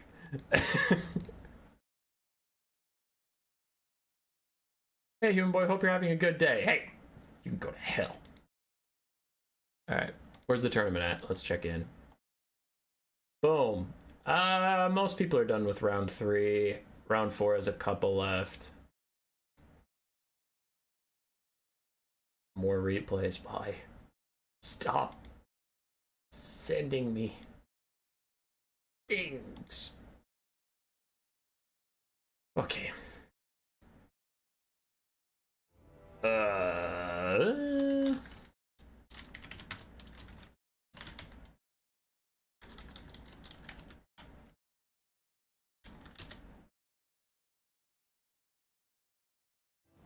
Alright, we gotta keep finding people we've never seen before. So I'm not casting that, because I refuse to cast dwarves. I'm not casting that, because I already cast that. We've seen both these players. We haven't seen Pro 2. We gotta see some Pro 2.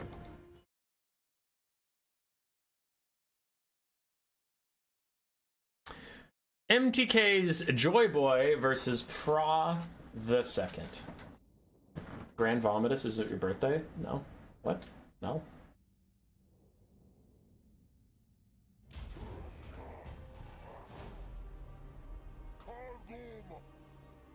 The Old Republic canon after Disney? I don't know.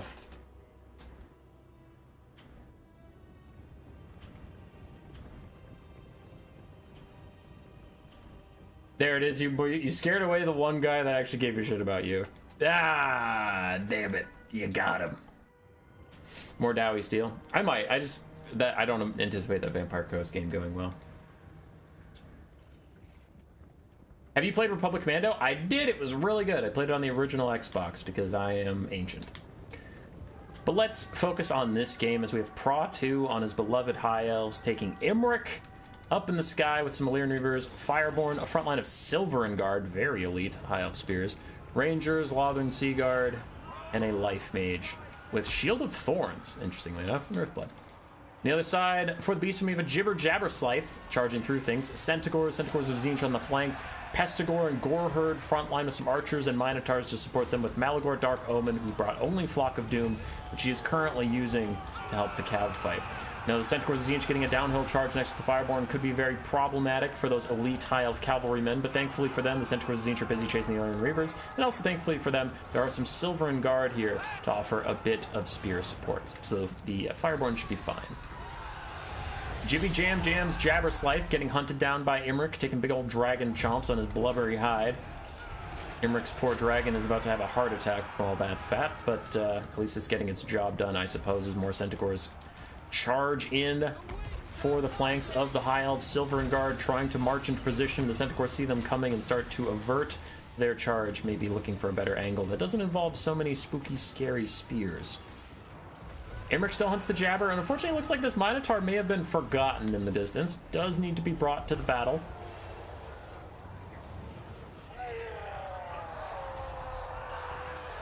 English should not be written in 1, 2, 3.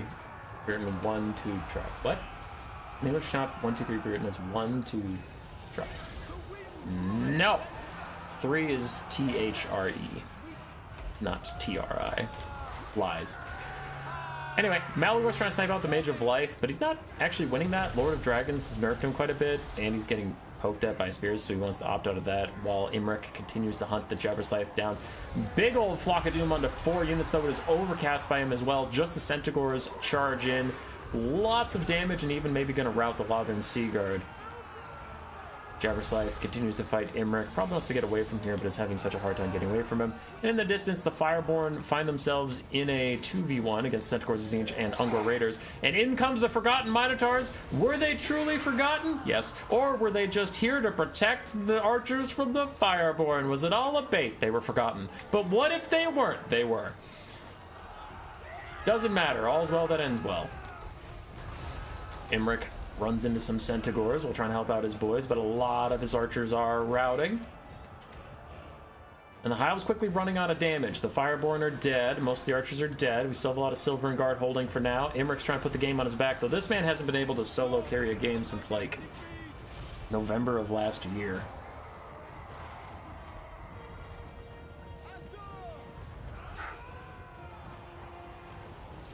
Another Flock of Doom out onto the Silver and Guard. Silver Guard do have spell resist, making them a little tankier to this, but they're not tanky to a Jabberscythe collision damage charge. That's why we love the Jabberscythe.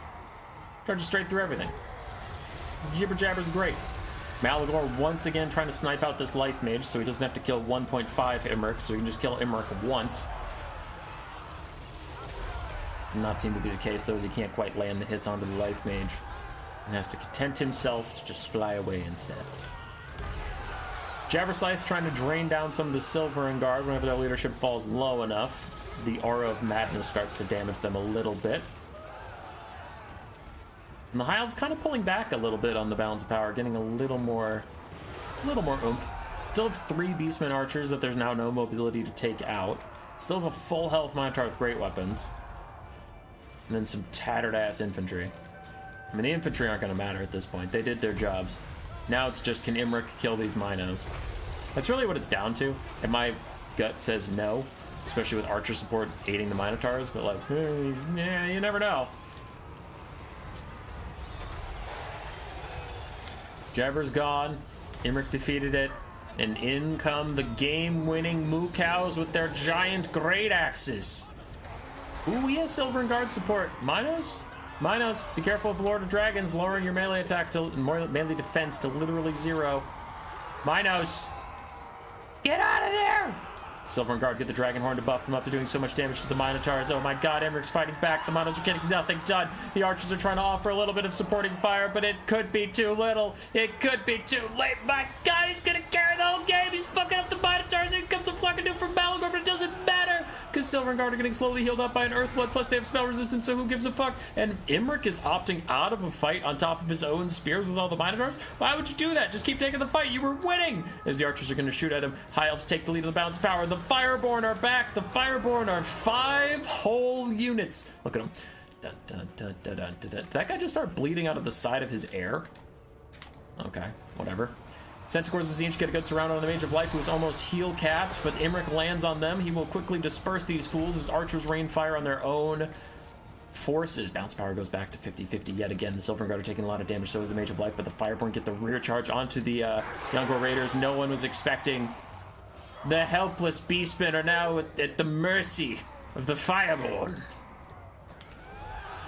Another Earthblood countered by a Flock of Doom. Overcast from Malagor, really trying to get rid of these Silver and Guard. And the archers continue to tee off onto Imric. I have no idea where his heal cap is, but it is probably close, because these archers have been shooting at him for quite a while. The Jibber Jabber is back. Can it get a good charge into these guys? One decent charge could actually rout them. They're not ITP. Boom! Big collision damage, plus the Aura of Madness starting to drain down anybody with low leadership. And speaking of low leadership, the Jabber also has it. Archers and Spearmen actually accidentally poking him here and there, but there is a terror out away from those Silvern Guard. Another Earthblood is out from that mage. She just won't stop healing everything as the Fireborn persist. They're down to 4 models, 300 HP and falling as the Ungor Raiders are like, listen, dude, we're so sick of your shit, we're gonna punch you to death. As these filthy goat peasants punch the Fireborn, the most elite cavalry on the face of the planet, to death. The Jabberslave is holding on heroically. 1 leadership, even though he's at 88 HP, but he does eventually die. Actually shatters, he doesn't straight up die, but we're getting there. Flock of Doom is in. The Silvern Guard terror routed once, but they didn't actually rout after that. Centaurs get a good charge downhill, but they just can't break the Silvern Guard. We can't break the Fireborn either, as these guys are down to no health. They are dead. They're dead as hell. So we still have Minos, we still have Archers, we still have Centaurs. Can anybody stop the madness? Imric, don't know where his heal cap is. It's apparently not even close. Malagor dives back in. He's probably got like 6 or 7 more Flock of Dooms in him. So these Silvern Guards' days are numbered. Another Earthblood is out, just as one of the Silvern Guard routes. Centaur's trying to take out this Mage of Life and get her off the battlefield once and for all. She finally routs, and that probably means she's dead. I don't think Imric really has the presence on the battlefield to be able to bail her out while he's trying to path through all these Minotaurs. He is taking a lot of damage at last. This time he doesn't get to fight on top of his Silvern Guard, who are coming over to aid him now. They took a lot of damage in the meantime. Beastmen need to get someone on those Silvern Guard. Can't let him come back. Throw an Ungor Raider at him. I mean, an Ungor Spearman, or whatever. Just get on him. Get on him.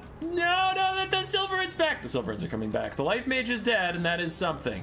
Meanwhile, Archers continue to try and kite out the Silvern Guard. Game is neck and neck. 8.5 minutes into it. No one knows who's going to win. I mean, I do, because I'm a legend. It is...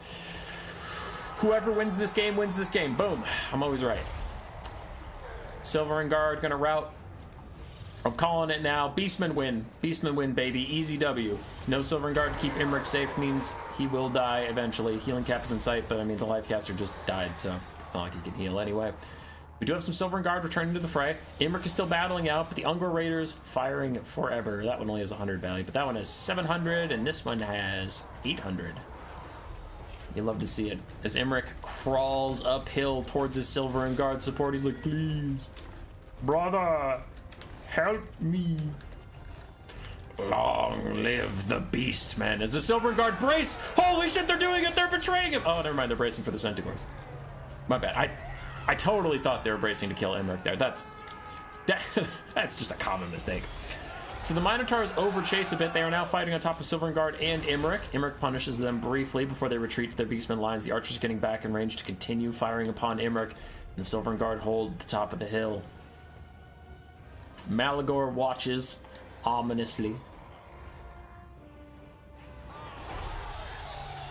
Centaurs get a brief charge in, only to get landed on by Imric. Wasn't Imric too busy singing naked on a mountain to summon dragons? Yeah, but I mean, that was a long time ago. No one expects the Spanish Fireborn.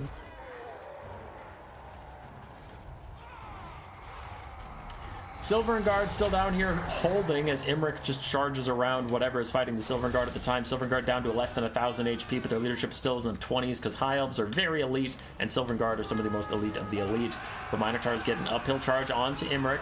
Does he have Lord of Dragons to nerf them down in this critical juncture? Because this is the final fight. There it is, Lord of Dragons, making them 0 melee attack, 10 melee defense. The Silvern Guard trying to poke them out as Imric also does big damage. If he kills the Minotaurs here, he can charge out, take out the last Ungor Raider that actually has ammunition. These two, what, 3 volleys and 3 volleys? That's pretty whatever at this point. But the Silvern Guard have routed, leaving Imric all alone. Minos continue to swing at him, getting occasional hits in despite their extremely debuffed stats. Lord of Dragons wears off, and so do Imric's chances in this game. He can't kill them quick enough. He's taking too many arrows. And the Beastmen are gonna win. Oh god, are they? Is the Minotaurs are gonna terror out? Centaurs, okay, Centaurs Zinch with a rear charge, plus Archer still shooting him. Yeah, Imric's gonna die. And I'm always right, Beastmen win, just like I called it. And it wasn't close at all, and great. Brother, may I have some oats? No. Some slight attacking roll breaks should be a DQ and a permaban. Rambo, are you the same Rambo that I was talking to in Discord a little bit ago about stats? Are you that Rambo? Because before you answer, I am so close to banning you for life from my server, from my channel, from my chat. So answer carefully, because you and I are not friends. I don't love your goat picture in Discord. I don't think it is awesome, and I don't think you seem like a pleasant person to interact with. None of those things are true. My heart is only full of hatred.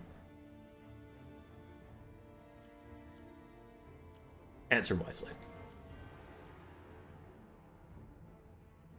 For legal reasons, that was a joke, and I have no issue with Rambo.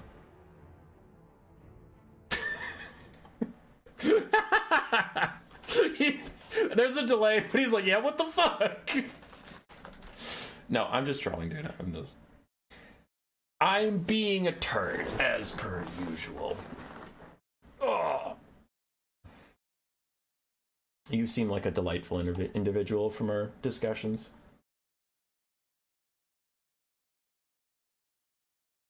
Why don't you tell him how I really feel? How I really feel is, I think his Discord picture is awesome. Just stuck in despair. Alright, stuck to intimidate you. Okay. So Acid Devil Dog is the last one to play. I'm gonna message him and ask if he's in game or if the score wasn't reported or something. Yo.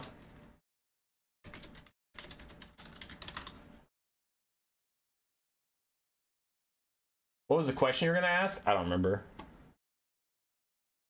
I think I was asking Rambo if he was the same Rambo from the Discord, just because I get great joy out of realizing who people are in Discord and on YouTube.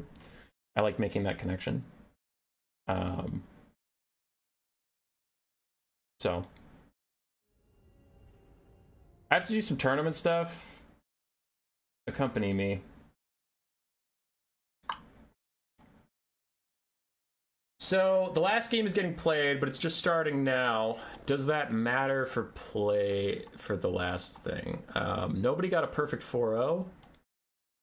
Unless that guy, this Gafor guy, joined the tournament and immediately reported a bunch of wins and left. Except he reported one loss to Loading Bear, so I don't know what that's about. So Pasha should have one more win. Brother Advantage should have one more win. And Time should have one more win. Are any of those threes?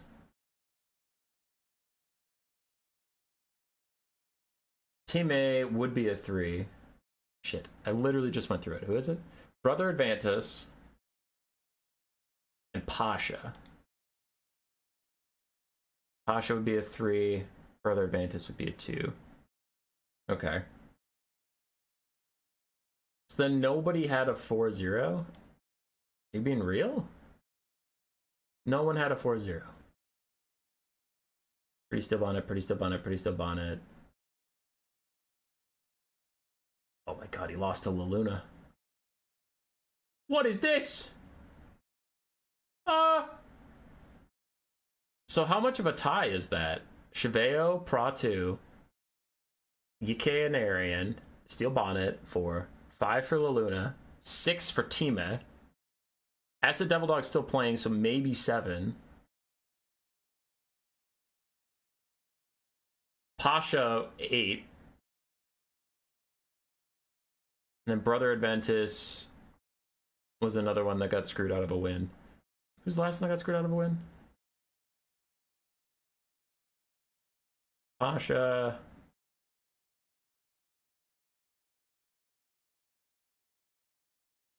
And teammate. Yeah, okay, we already counted teammate. That is an 8-person tie. That's not kosher.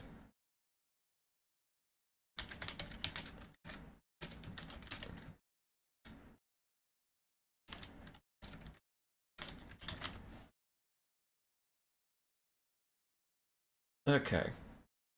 So what are we dealing with? So Pra, Joy Boy, Enarian,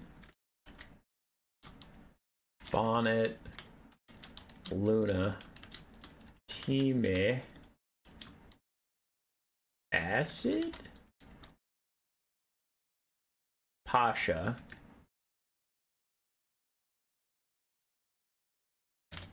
my... VK can still win. Wait, what? Oh my god, you're right! He hasn't played the last game! That game counts. Hold on.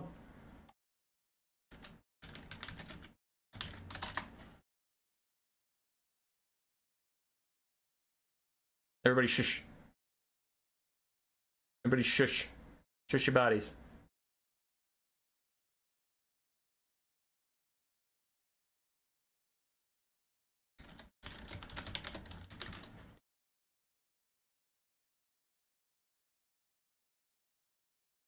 Codex coming in clutch.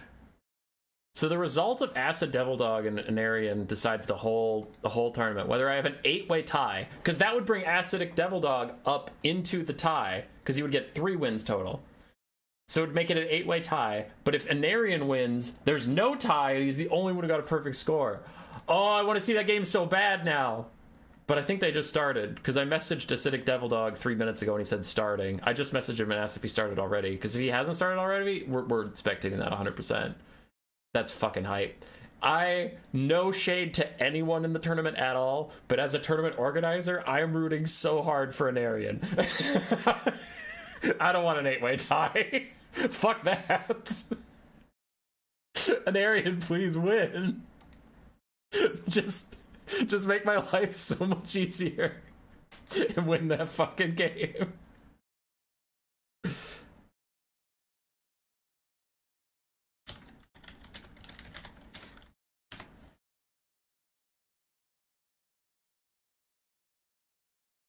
You got 3 wins? Yeah, a lot of people have 3 wins.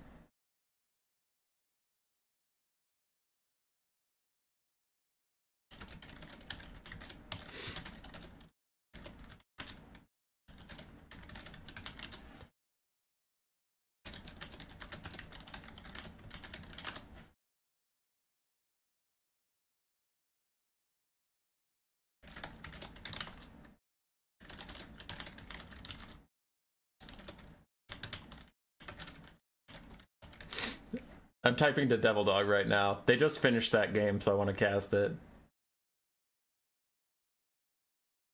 8-way tie. 8-way tie.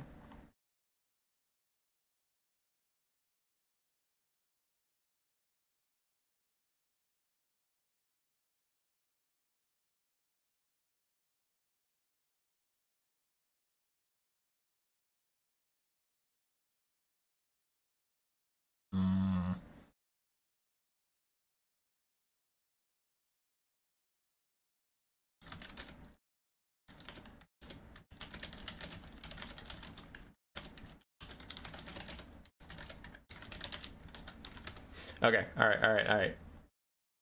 We have a replay to determine whether we have an 8-way tie or whether Anarian just wins this thing.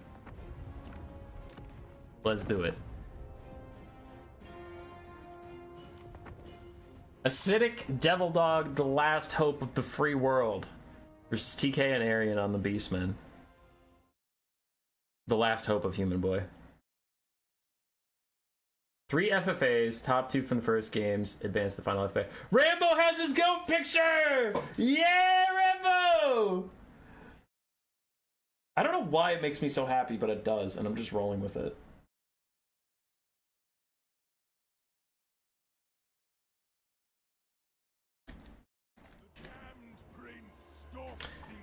Alrighty, Acidic Devil Dog has the hopes of the free world on his back. You have some Chaos Warhounds with Poison, Marauder Horsemen, triple Chaos Spawn, one of which is a weird spawn, a frontline of Marauders, double Exalted Hero of Nurgle, and then up in the sky, Hazel with Pavane and Lash of Slanesh. On the other side, we have Pestigors, Gore Herds, Pestigors and Gore Herds, a lot of Ungor Spoon Herds too, Centaurs of Zinch, Butchers the Common Guard, Torx the Brass Bull, and a Deathcaster with Fate of Buna and Spirit Leech. Alright. Does this tournament end nice and neat with the Beastmen, or do we have an 8-way motherfucking tie for the Warriors of Chaos? And to any of the players out there waiting to see what's going on in the tournament, it sucks to be you're gonna have to wait to see after this game, because I want to know too. Dogs and Chaos Spawn charge into the Pestigores are going to try and hold as long as they can. The Beastmen have an unholy amount of infantry. Like, they brought so many random infantry to just pile on. The Butchers, the Calvin Guard, and the Centaurs are going to have to carry this game, though, because the infantry won't do that much damage. Centaurs off to a good start, catching some dogs. Should be able to kill the dogs pretty easily, as the other Centaurs are going to go around and try and catch some of the skirmish cav that are getting herded a bit by the Spearman herds. So that's a nice little pick off for the Beastmen. Meanwhile, the frontline fight is going not great for the Beastmen, whereas the Chaos are generally trading up. Do have the Butchers, the Calvin Guard, and Torox fighting on top of these Marauders, but the Weird Spawn and other Chaos Spawn joining in the fray.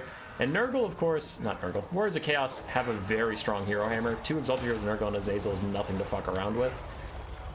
So we'll see. Beastmen have the mobility advantage, Warriors of Chaos have the frontline advantage and Hero Hammer. Spirit Leech onto Azazel as the little Death Shaman just scootily poops his way out of there. Exalted Hero Nurgle was trying to run him down, but just missed a little bit. I think he was trying to get an attacking order, but just clicked past him into a movement order instead. Which, it happens. Pestigores try and rejoin the fight to help the Witches Calvin Guard out, but the Butchers are very surrounded. Not having a great time. Some Centaurs do come to their aid, though, right when they needed it. Ooh, that's going to be really brutal. Centaur's Zinch with heavy armor piercing surrounding the Exalted Hero Nurgle while getting a charge onto him. He pops his own heroic killing blow, and we get a Lash of Slanesh from Azazel to try and help him out a little bit, but still the Exalted Hero is going to take more damage than he would want to for this situation. Beastmen taking an early lead. We do have a giant pile of random infantry here, but not a lot to punish it. Not like Azazel has Pit of Shades or anything that he could really do about such matters. Chaos Spawn slowly losing the Butchers of Calvin Guard after the Centaurs got rid of all the Marauders that were nearby. Now the Chaos Spawn are just fighting completely alone. And Torox and his Butchers of Calvin Guard will deal with that. Exalted Heroes of Nurgle fighting back to back. I love that one of them came to aid his brother who was in desperate need of support, but then just a second Centaur came in and then we got double surrounded. I do find that very funny. Exalted Heroes getting worked on, a Spirit Leech to further make them suffer, I guess. Further drag them into the muck. As one of the Chaos Spawn has entirely died, the Weird Spawn down to 5 models and falling. I don't know how much Azazel and Double Exalted Heroes can do. There's just too many Beastmen. There's too many.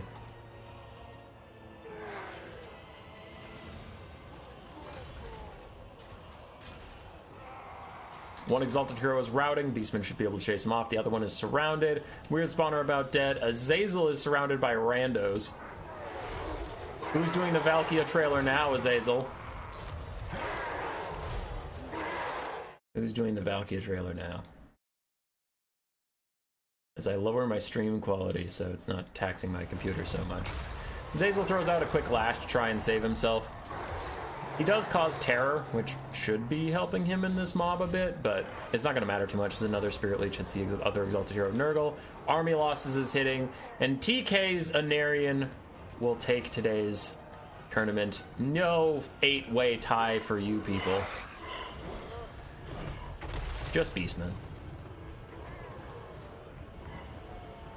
You can blow with a sigh of relief. Oh yeah. 8-way tie is hype, but it's also a hell of a thing to manage. So I don't have to manage it.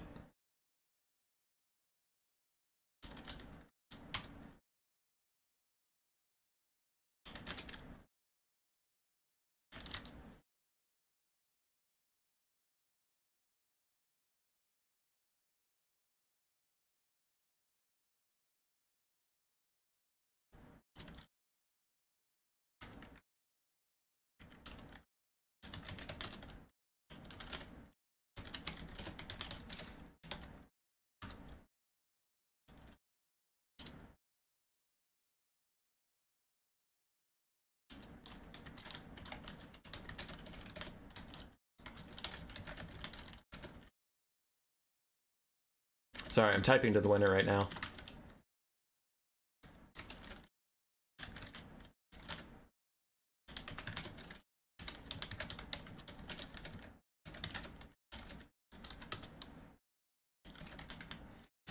We will be casting some more replays in a second. I'm just ending the tournament so I don't have to keep tournament adminning during it.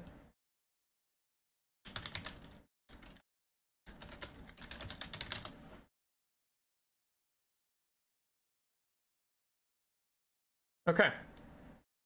So TK and Arian will win today with a perfect run. I'm just gonna double check that he actually got one. Yep. Okay. He had a perfect run.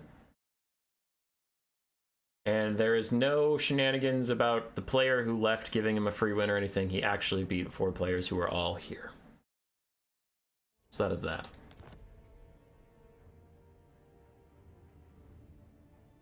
We're on the verge of greatness. Okay. Now let's take a look at these replays and see which one I want to cast. I haven't cast a lot of Strabo stats, so I am going to cast that one. Luna and Pretty Steel, sure. Haven't cast a ton of either of those. Load-bearing Squig we haven't cast a game of yet, so I need to do one with him. Cast a lot of Codex today, and we have a different one of Strabo stats, so I'm going to cut this. Actually, looks like we've already cast this one. It's just from the other perspective. Too scary, don't watch. Well, then I have to watch it, so what the fuck.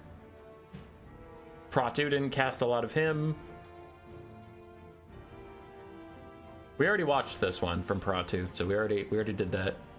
Tomb King's Khorne, Duck of Despair, and Strabo stat that has Scarbrand in it, so probably. What the hell is that? Is that the Shredder of Lustria versus the Varga Blarga Blarga Blar? Okay, cool. Oh no, that is Nurgle versus Vampire Counts, and that looks like a blob fight. We have a different game of Pretty Steel Bonnet, so I'm gonna skip that one. Sigmar versus Brest. Okay. We don't get a lot of Sigmar these days. I believe we have that higher up there. Grand Vomitus. Someone really wanted to watch that, so I guess we will. It's from both perspectives, so I'll just delete one of the perspectives. My new player return. Oh, Dwarves versus Dwarves. That's a big pass. Ooh, didn't some people want more Dwarves? Whoops. We just watched a similar build, and there's been a lot of Skaven today, and the stream has to end eventually. We haven't watched any Grand Cathay, so maybe. That's Kolak Sun Eater. That's the same game. DC versus Lizardmen. We watched that from a different perspective. Lizardmen versus Warriors of Chaos. Why didn't I see this? Luna versus Brother Advantis. That's a watcher. Okay, that's a lot of freaking games. Whatever. We'll do our best. Let's power through it. Any Wood Elves Fireball Phoenix? Dude, right here for you. Fireball, perfect time to join. You're gonna get some Wood Elves right before your gosh dang eyes.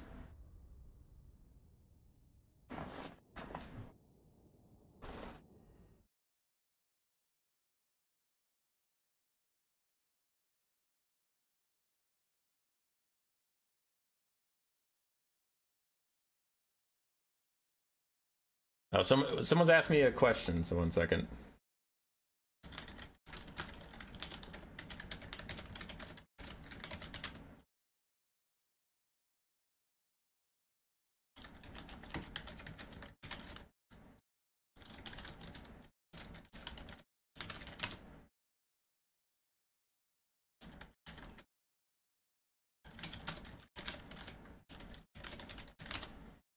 Okay. I've responded, and we will now focus up. Wood Elves versus the Vampire Coast. For the Wood Elves, we have some Glade Riders with their little bows. Hawkeyes of Jakira, frontline of Eternal Guard, awfully clustered together than some Glade Riders. Double War Dancers, Spellsinger Beast with just Flock of Doom. Glade Lord with only the Arrow of Kurnos, and then some Glade Guard with Hagbane Tips. I don't love how close together these Spearmen are positioned, especially with mortars on the field, but the mortars aren't targeting them right now. So that's fine. That's fine. On the side of the Vampire Coast, a front line of basic deckhands mobs. Triple deck gunner, one of which is the Shade Wraith Gunners. A couple hand cannons, which we've seen a lot of today. Don't know why hand cannons are all of a sudden super popular, but they are. Noctilus with his summon and Invocation of Nehek. And then we have some crab mobs, 2 mortars. Hawkeyes of Jakira got spotted by firing at the zombie pirate hand cannons. Glade Guard are trying to get in range to start shooting at the Vampire Coast. Probably want to get past their front line somehow and just shoot at the ranged units, but it is what it is. War Dancers can cleave through an unholy amount of deckhands mobs if they're left there on their vices. And very luckily for the Wood Elves, they didn't bring any bomber mobs to punish the super clustered up Elven Spears. War Dancer is actually going to try and path their way through to get onto the hand cannons. I'm not used to saying that. I keep wanting to say handguns, and it's definitely not that. War Dancers are here to cleave through the hand cannons. We have some attempts to peel. Don't know how effective they'll be, but there's some attempts to peel. Hawkeyes of Jakira still firing in, still killing off those other hand cannons. So the coast's losing a lot of their damage quite quickly, but we do have 3 Glade Riders that have been forgotten in the distance, and they need to be brought up here very quickly. One of the Deck Gunners is also offline, so the Wood Elves have good target prioritization, and they're doing a lot of good damage. I'm just noticing some of their orders are a little lacking in, like, speed. They're just kind of sending... They're microing, like, 1 unit at a time, and they do need to, like, micro the entire army as they go. Wraiths storm in onto one of the Glade Guard to try and stop them. Meanwhile, several guns are trying to hurt the Glade Lord. There's not a lot of healing here, as there's only a flock of Doomcaster. The Shade Wraith Gunner's doing an awful lot of damage, but this entire flank collapsed from the Hawkeyes of Jakira plus other focused fire. Everything over here for the coast just fell apart. And for ranged units, they start off with so many, they are down to 1 hand cannon, the Shade Wraith Gunner, and 2 mortars. Glade Riders still going on an extended flank, have not joined the battle just yet, and War Dance's Eternal Guard are slowly beating up on the deckhands mobs.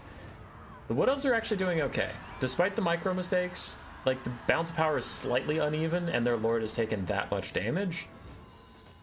They still have plenty of infantry with a lot of killing power. And the coast doesn't have as much to kill their infantry as you kind of would usually think. Eternal Guard are very good armor-piercing spears for their price, which doesn't always have a great usage scenario, but when you get into a late game with just gunnery mobs, then yeah, I mean, that's great. And Narian, where do I upload the replays? Here.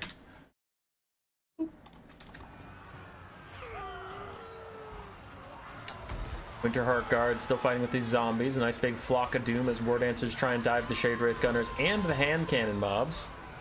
Other War Dancers are rallying to try and flank those mortars. In come the Glade Riders at last. Noctilus gets a summon in their way, piling up the Glade Riders right in front of the crabs, which was very nice. Trogdor is very excited about the Wood Elves. Trogdor himself a quite good Wood Elf player. Lamper's Revenge are still full HP, which will be concerning going into this late game. I also didn't see a ton of Glade Guard with Starfire Shafts. I see a lot of Hagbane Tips, but Starfire Shafts, the armor-piercing fire damage is fantastic versus Lamper's Revenge. Without that, it gets a little more suspect. Wood Elves frontline still holding, everything else falling apart a little bit. The Shade Wraith Gunner still alive, indication Heck even keeps them online, and these Hagbane Tips, actually with their magic damage, could probably 2-shot the Shade Wraith Gunner, so I do kind of hope they turn onto those guys soon. One of the mortars is dying. War Dancers get back in onto the hand cannon mobs, shutting those fools down. Still, the Glade Lord is getting picked on. A lot of ammunition left for that Glade Lord, and 2 Prey of Anathramas. Could be very good against Count Noctilus in the hyper late game if everything is taken out so it can't keep getting shot. Mortars getting shut down by the archers. Archers do need to refocus on the Shade Wraith Gunners, and now they are. 0 armor, no shields for those guys, and those magic damage arrows going straight through the physical resistance just means a dead Shade Wraith Gunner. Should make the bounce power a lot better for the Wood Elves. Hawkeyes of Jakira firing in onto the Crabos. Great target for those armor-piercing archers, but they only have 4 volleys left. Mortar is useless. All of its mortar mounts actually died. Shade Wraith Gunners are also dead. And I don't believe the bounce power at all. I think I would rather be the Wood Elves in this situation. 100% honest. Hawkeyes of Jakira haven't quite noticed they've been summoned upon. Do need to retreat. One of the crab mobs is gonna die. The front lines are all gonna die. And it's just Noctilus and the Lamper's Revenge. Tell me if you've seen this one before.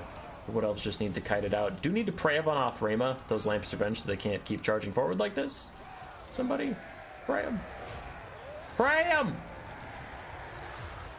Lamper's Revenge still taking a lot of damage. Hawkeyes are secured down to 1 ammunition as they're starting to run away from the summon that is plaguing them for the moment.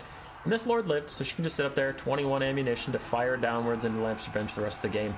Noctilus does get Prey of Anathrema, not the Lamper's Revenge, however. It looks like some of the archers are trying to shoot him right now. Definitely finish off the Lamper's Revenge first.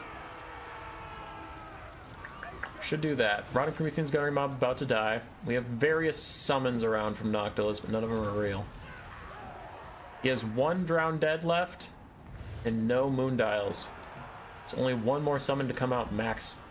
Wood Elves need to stall this game as much as possible, wait out those summons, and just fire everything you have into Lamper's Revenge, kill them off, and then cycle charge Knocked Elves in the late game, and you'll be fine. Glade Lord, still shooting, I guess. I literally haven't seen the Glade Lord fire anything ever.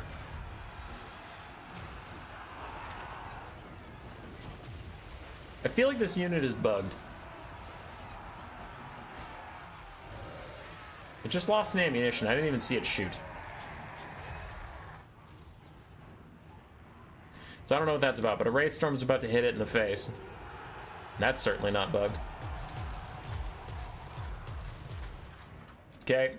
Beastcaster getting run down. Archer's still trying to kite it out. Are going to fire at the Lamper's Revenge yet again. Except for some of these guys are wasting ammo on summons. I think they just have Fire at Will on is the problem there, so they do need to all refocus and just shoot the Lamper's Revenge. Have various Glade Riders that need to be brought back into the fight. The Beastcaster is just running for her life. Noctilus is running around with his second to last summon. Nope, that is his last summon. 35 seconds left in the last summon. Eternal Guard run bravely into the fray. Still 34 leadership on them, so they ain't going anywhere anytime soon. A lot of Wood Elf Spearmen closing in the Lamper's Revenge. Archer's just poking away at these guys.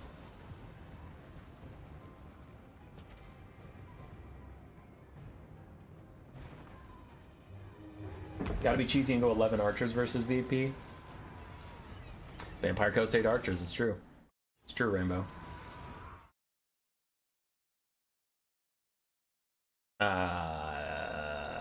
Someone has a question about the tournament, so you get this.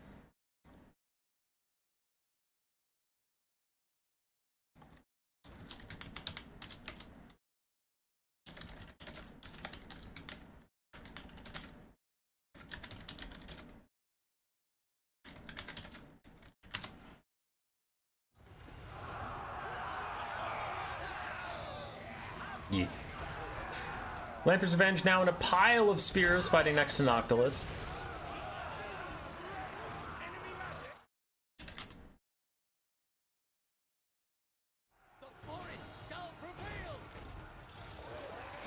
But they're getting shot from all sides. A Flock of Doom is in from the Wood Elves just to finish off Lamper's Revenge. Noctilus is alone, and while he has a lot of balance of power, I don't know if he actually clears all these Wood Elves.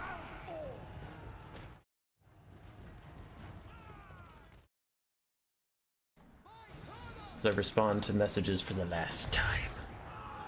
I am done with your messages, people. Lamper's Revenge are doomed. Even that invocation attack can't save them, though they are trying to chase down the Glade Lord, who still has 18 ammunition after, like, a million years of not shooting. I don't know what's wrong with the Glade Lord.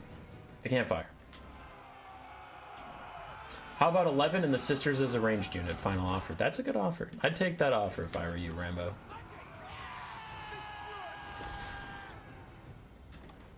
Why won't the Lamper's Revenge give up? They're heel capped and crumbling. There will be no more Lampreys to revenge. Noctilus, meanwhile, is grinding through a whole bunch of spears, and we are in replay mode, so we can actually do this. Did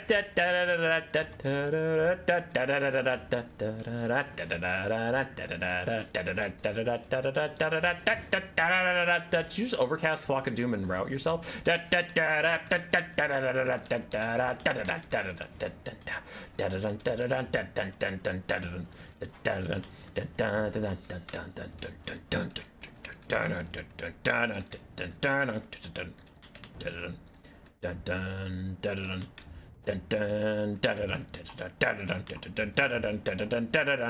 Bounds of power still thinks Noctilus can win, but I have doubts.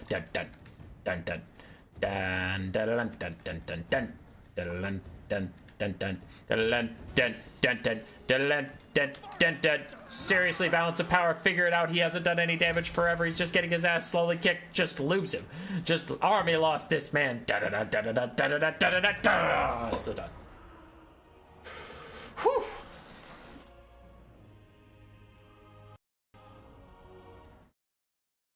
Just one Pit of Shades and this game is over. It's true. It's true. Pit of Shades OP. Alright, I just got a bunch of replays from someone who hadn't sent in any. Bless the power of the replay. Yes.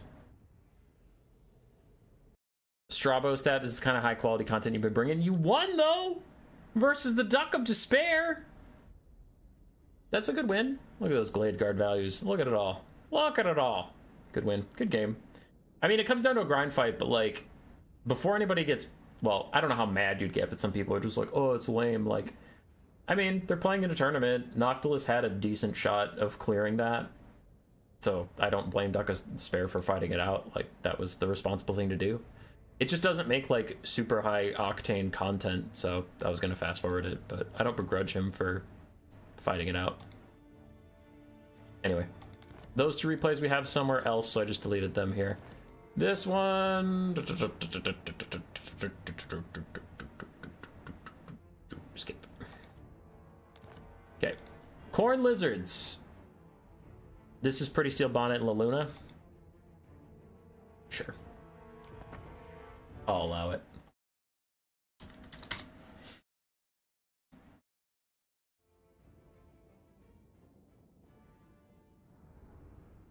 Kyle hopping in with the 1 membership. Thank you. Cam broke again? Oh no. Hang on. Deactivate, activate. Back. I think it's whenever I kick this cord. Yes, it is. Ha! It's whenever I kick that cord. Look. Works? Broken. Oh. Damn it. Okay. Maybe it's not whenever I kick that cord, but it's close to whenever I kick that cord.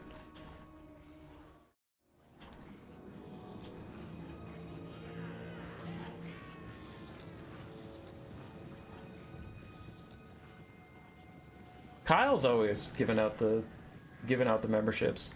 He's a legend. He and Necromancer have been supporting this channel, keeping us alive. Unban Duck for never giving up. Damn right. What do we have? What are we doing? What are we talking about? Khorne and the Lizardmen. Gotcha. We have Chaos Warriors, some with dual weapons, some with halberds, triple Furies, triple Doggos, all of which are Flesh Hounds. Yes, all are Flesh Hounds, including the Hounds of the Blood Hunt, Karanak, and a Chaos Lord of Khorne, something you don't get to see very often. And what is it, insert? Yeah, insert is how you follow the Lord. Alright, for the Lizardmen in the distance, we have the Thunderous One, Ancient Stegodon, ROR. Looks like we have a Life Salon. I'm going to go out on a limb and say he has Regrowth and Earthblood. Bunch of Crocsgores in the front line. Are they sacred or are they not? Judging by the fact that they have the Hammer type, that is a basic Crocsgore. Front line of Skinks, Skink Skirmishers, Skink Cohorts with Javelins, and I see some Saurus Spears and a couple Coldon Spear Riders in the back line. Chaos Furies are landing on some of those skirmish skinks, but they're not going to want to do that because there's Cav nearby that can peel them and those darts hurt. Yeah, they're going to fuck off as they should. Elsewhere, the Warriors of Khorne, including the Brutes of the Hound, are going to get involved. They should cleave through the skinks pretty easily. Cycle entities, page up and page down. Challenge accepted. Wait, no, that's not cycling entities. Oh, cycle entities of like the same unit. Lame. Okay. Crocsgores pile into the Brutes of the Hound, followed by the Thunderous One. That'll do some pretty good damage. And the Flesh Hounds are going to try and take a fight with the Coldon Spear Riders. Tried to catch them unawares and got close to doing it, but the Coldons woke up at the last second, countercharging the Flesh Hounds and doing an awful lot of damage. So the flank of Khorne is in, and they're trying to get a bunch of kills onto these skinks over here. Get a quick bunch of army abilities. While the Salon Mage Priest of Life has Earthblood and Regrowth. I'm a legend, and I didn't even need to look at the Salon to know that. Chaos Lord of Khorne looks like he's going to go fight, but he is outnumbered by giant, scary Crocsgores. They're awesome swinging animations. He is pretty hard to hit for them. They'll eventually get through a little bit here and there. Flesh Hounds of Khorne still fighting the Coldon Spear Riders and getting kited up as Skink Skirmishers, so not a good time for them. One of them is even Demonic Instability crumbling. In comes Karanak, but Karanak should probably be chasing the Salon around so the Salon can't cast any spells. Maybe, probably, possibly. As the Chaos Warriors are cleaving through skinks on the front line, the Thunderous One and his Crocsgore gang have beaten up on the poor Brutes of the Hound. While unbreakable, they are not unbeatable. They are very beatable as they all die. Lizardmen are off to an early lead, but this is exactly what I wanted to see. Hound of the Blood Hunt. What? Why did I say that? I'm stupid. Karanak and the Chaos Lord of Khorne double snipe the Salon Mage Priest of Life, take him out. No healing for Lizardmen, no leadership for them either. might just make this game winnable once again as Aslan tries to run away, but doesn't look like the Chaos Lord of Khorne is going to let him go, and Karanak just goes and plays with some Saurus Warriors for a bit. Probably doesn't want to play with those ones because they have spears, but sure, do whatever you want. It's what you want, it's not what we want. Slan's dead. Slan is gonzo. I'm still a little concerned for Khorne, but that's their only way to get into this game. Stream looks so much better these days, 10 out of 10. Oh, thanks, brother. We worked really hard to get a better streaming software and learn it and get all the settings right to get you a better streaming experience. Chaos Warriors of Khorne dual weapons getting charged down by the Thunderous One, still taking a lot of damage from that spooky, scary Lizardmen monster. What do we have? Half health Halberd, half health dual weapons, half health Fury, full health Halberd, and then Karanak and the Chaos Lord are fine.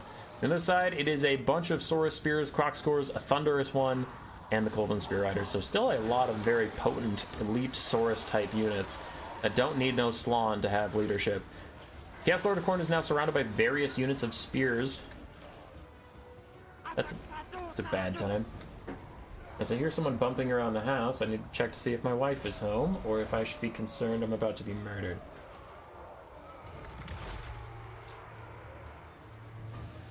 No. Okay. I'm not going to be murdered this day. Sora still surrounding the Chaos Lord of Khorne, but Karanak is hunting down the Thunderous One and actually doing a lot of damage, which is pretty key as far as this game is going to go, because the Thunderous One is killing a lot. If we can rally with the Chaos Warriors with Halberds, maybe we can win, but that is a lot of Saurus and Cold Ones. I mean, unless there's a Sword of Khorne. Hold on. Allied troop count has lost 1,000. There's a Sword of Khorne for sure. There's for sure a Sword of Khorne. Drop it, drop it, drop it, drop it. Right there. Right there. Sword of Khorne. Do it. Do it! Do it! You coward! Why does nobody keep enough, like, reserves for the Sword of Khorne? It's the best tier 3 army ability in the entire game, and nobody uses it. Everybody's just like, oh, I'm just gonna pop the Horn of Khorne on fucking cooldown, get 25 more melee attack when all my shit has 100 melee attack anyway. Nothing ever misses. We hit every swing we go for, and yet I must hit more of them and harder somehow. Just Sword of Khorne! Just, it's a giant sword from the sky. If you go to a fucking shopkeeper and he's like, hey, for $1, I'll blow a little horn and you'll feel slightly better about yourself. Just do it. And you're like, oh, that was nice. Yay. I feel a little better. I feel a little stronger. Or you could drop a fucking sword from the sky the size of a skyscraper that instantly deletes an entire army in its path, and a bunch of cheerleaders jump out of nowhere and start saying, you're the greatest ever, and they're swinging their pom-poms around, but the pom-poms are actually chain whips with skulls on the end, and the cheerleaders aren't ladies, they're Scarbrand. It's just a whole bunch of Scarbrand. You could do that if you just use the Sword of Khorne, but you don't. You just do the stupid Horn of Khorne over and over again. Just use this. Look at it. It's right there. You could delete an entire unit of Saurus Spears with Sword of Khorne. Oh, I hate it. I'm so mad. I just want a Sword of Khorne in my day. Is that so much to ask for? Chaos Fury's hopping back into the fight, but nothing matters because there's not going to be a Sword of Khorne to kill all the Saurus, and the Saurus will just kill the Furies, and they'll kill the Chaos Lord, and they'll kill Karanak, and the game's over. There was a Sword of Khorne, but you missed it. I didn't miss anything. Shush you. You're probably right, because you're one of the players of this game, but... Sword of Khorne was used earlier? Lies. Alright. Army losses.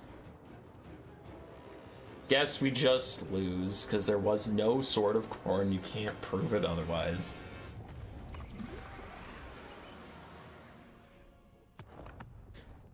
GG's, Pretty Steel Bonnet and La Luna. GG's. Scrolling through damage values, Croc scores, Cold and Spear Riders did great, Thunderous One did great, Salon died instantaneously. The Sword of Khorne today keeps the blob away. Hayseed gets it. Hayseed, since you're here, buddy, we got you. Hayseed, don't leave. Stay here. 1 second. 1 second. 1 second. There it is. Contrarian Codex versus Acidic Devil Dog with the Hayseed Classic Kolek Sun Eater.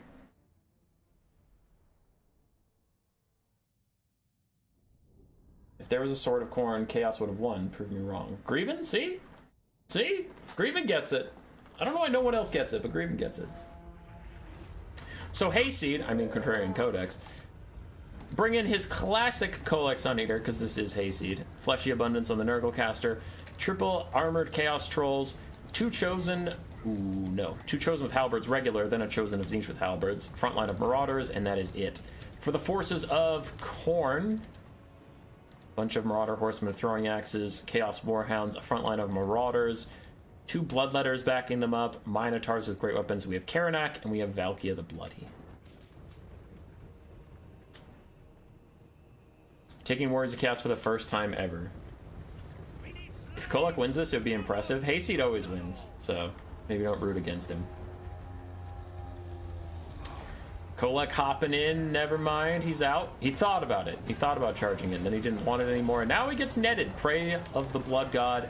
His Minotaurs plus Valkyrie are going to try and snipe out Kolek, get a lot of damage onto him. Now he does have Fleshy Abundance caster, so maybe this isn't the end of him. It is looking a little tough.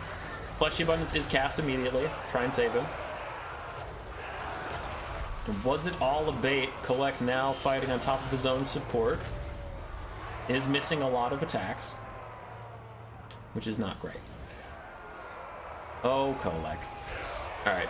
He leaves. Fleshy Abundance wears off. He's back to about full health, so no harm, no foul. We're all good now. The Chosen of Tzeentch going to be the real backbone of this army. And the Chosen Halberds, I mean.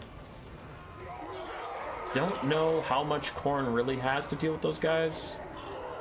Skirmish Cav, I guess, but the Skirmish Cav are already using a lot of their ammunition on the Marauders and such, so he's Chosen. Should be able to get some nasty value as they hop onto these Minos. Is that a Horn of Khorne? I swear to God. That's a Horn of Khorne. Why? Why bother with the Horn of Khorne? Look at this. They have like 1,000,000 melee attack. Look at that. 680. They have 680 melee attack. What's 24 gonna do? Fuck that thing. I hate Horn of Khorne. It's the ruiner of fun and good times. I despise it. Kolek pops a bunch of buffs. He's going after Valkia with all the stats in the world. 1k weapon strength, 90 melee attack. Can he hit her? Nope. He swings at something else entirely. He's now getting skirmish calved. He is getting good damage onto the Minotaurs, who are also getting cleaved by Chosen with Halberds. We love that. You know what didn't save them? Horn of Khorne. Use the Sword of Khorne. Sword better than Horn. Sword big, sword strong. Horn just go doot. Not strong, not big. Sword better. Horn bad. Kolek trying to fight it out with Tempest Rage. His heal cap is already very much in sight. I don't think he will get a second heal as those skirmish cap are doing so much damage to him, but he is trying to damage Karanak on the way out and did get a lot of value, so good job you. Meanwhile, the Chosen are still trying to hold it down, carry the day. They're doing a lot of damage to the Minos and some dogs and stuff. Skirmish cap still very healthy, a little bit concerning here for the Warriors of Chaos. Valky is too. I'm not totally sold yet that the Warriors of Chaos are out. If they can group up and get all 3 of their Chosen together and just like overcast a Fleshy Abundance on them and form a degenerate, horrible blob, I mean, they still could win this because Sword of Khorne isn't real and it can't hurt you. Kolek is getting run off the battlefield, however, by those Marauder Horsemen of Khorne. He's not coming back. And he won't come back. Chosen still trying to kill Fleshhounds here and there. Armored Chaos Trolls get taken away, but look at these. Look at these beautiful Chosen. Is that Chosen of Tzeentch getting a Fleshy Abundance? No, the regular Chosen is. That's okay, that's fine. We take those. What about the Corn of Khorne? The Corn of Khorne is delicious, but that's not in this game. This game is PG-13. That is R-rated Khorne. I will die before I blob, then you will lose, sir. As Karanak's net prey for the Blood God keeps the Chaos Sorcerer in place so that these Minotaurs can come charge him, do some good damage, rout him off. Now the Chosen are coming over to help, but are they in time? No, they are not. That man is routing, meaning Khorne can just walk him off the battlefield. No healing for the Chosen, no bounce power. They will lose.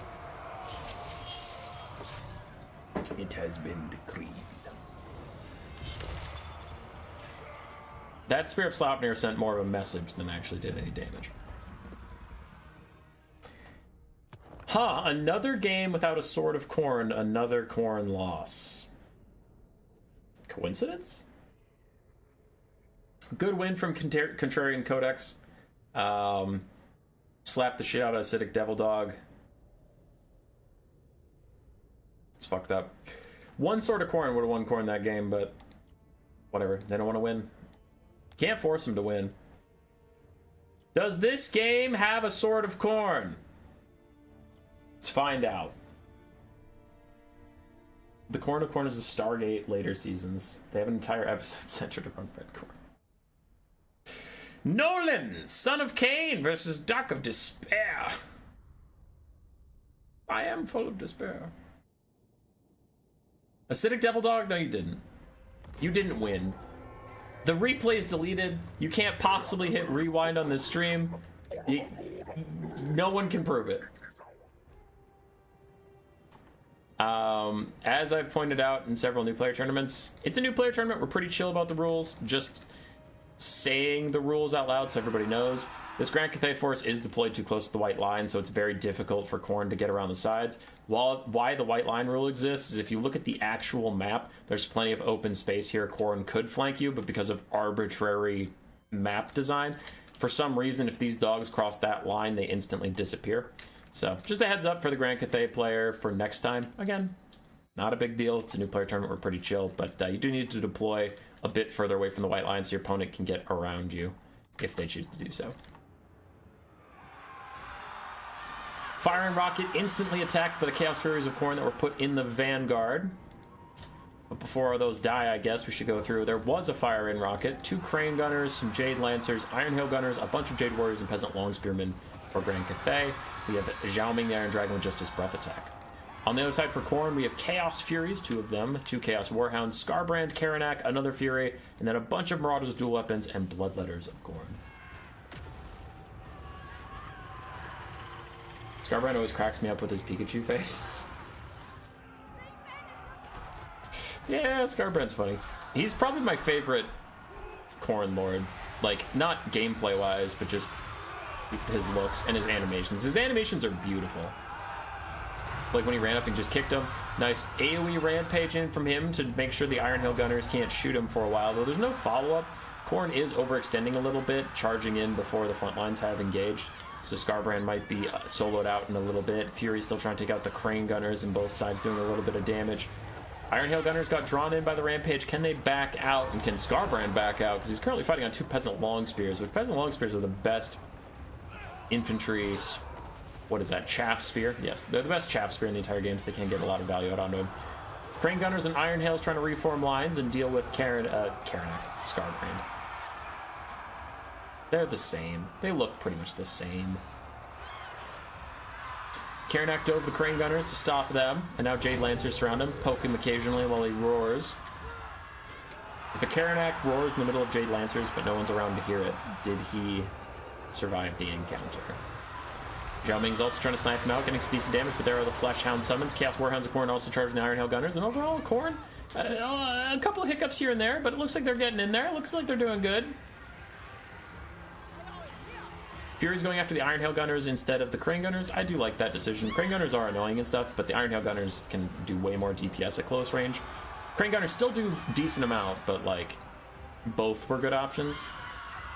Unfortunately, the Iron Hails don't quite route, so then the Furies die. I don't hate the decision even though it didn't work out. I understand it. I understand where it came from.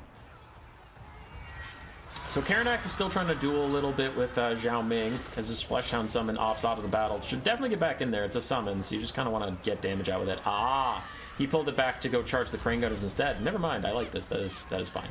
Wrathful Reaper rampages Scarbrand, but gets his weapon strength up over 1k as he slams through these Jade Lancers. Now, unfortunately, he's going to get shot by Iron Hail Gunners, which is problematic. But they get distracted by the Fleshhounds instead. Shooting uphill into those guys as Scarbrand cleaves through their Jade Lancers with abandon. The front line is a bit of a stalemate. Khorne has better units, but Grand Cathay has an awful lot of units to throw at Khorne and hold them back. Now, Khorne can't do anything with kills. That's the messed up part, is Khorne is killing an awful lot of peasants right now, but there is nothing Khorne could possibly do with those kills. Nothing. Karanak's Fleshhound summon fades away just as Scarbrand gets onto the Iron Hail Gunners that were not shooting him, and he is determined to make them regret it. Zhao Ming dives in. Scarbrand's like, dude, if you want some too, that's totally fine. Like, I will also fight you, brother. Can't imagine Scarbrand doesn't sworn fealty slash while having such a great bottom. Yes. There it is! Oh my god, we did it! Yeah! 700 Khorne games in a row! We finally got a fucking Sword Yeah! To be fair, I wanted to go sideways, but he readied up immediately. Dr. Despair, you're fine, dude. I was just pointing it out for this, like, to acknowledge that I pointed it out, but we're just here having a good time, and that sort of Khorne happened. Yeah, let's go! Ah, ha, ha! We got a sword! Scarbrand's still going absolutely nuts on the back line. Karenak's getting very low, and Scarbrand is also taking a good amount of damage, and so is Grand Cathay. Grand Cathay's starting to rout in every direction. There's still a lot of Marauders and Bloodletters to do damage. Xiao Ming's gonna have to carry this game, but he doesn't know how. Just end the stream? Alright, fuck it. I'll end this stream. Sure. Stream's over. Later, taters. We're out. We're done. Never mind. We're back in. We're back in. Scarbrand surrounded, getting smooched by a Zhao Ming. This is a family-friendly stream. My God. Oh God. You're right about Khorne and Slaanesh. Okay. All right. Whoever did the Slaanesh prediction there, you're on top of it, because Zhao Ming is doing some smooching right now instead of attacking. There is no violence here, just romance. Scarbrand is taking slow pokes as he tries to get out of here. Jade Lancers and Peasant Longspears poking at him while Zhao Ming figures out how to try and attack someone. Bloodletters will charge in to save Scarbrand's life. Karenak is also helping out where possible. Crane Gunners have rallied on the high ground and are trying to sneaky sniper over the hills. They're just like, nope, you can't see us. It's fine. It's fine. We're going to kill Scarbrand. It's all good. Zhao Ming does have a big heal coming his way, as long as he's not on fire when it happens, but he does have his crazy scales of scalitude. All of his support is terror routing away, however. And Zhao Ming himself is a pretty terrible melee combatant compared to the stuff he's dealing with here. He is on fire, meaning even if he gets his heal, it's not going to be that impactful. Next attack from Scarbrand should proc the heal. There it is. Wow, he didn't get the heal? You serious? Wait, did he bring the heal? He brought the heal, it just didn't go off. Does Karenak's silence stop the heal from going off?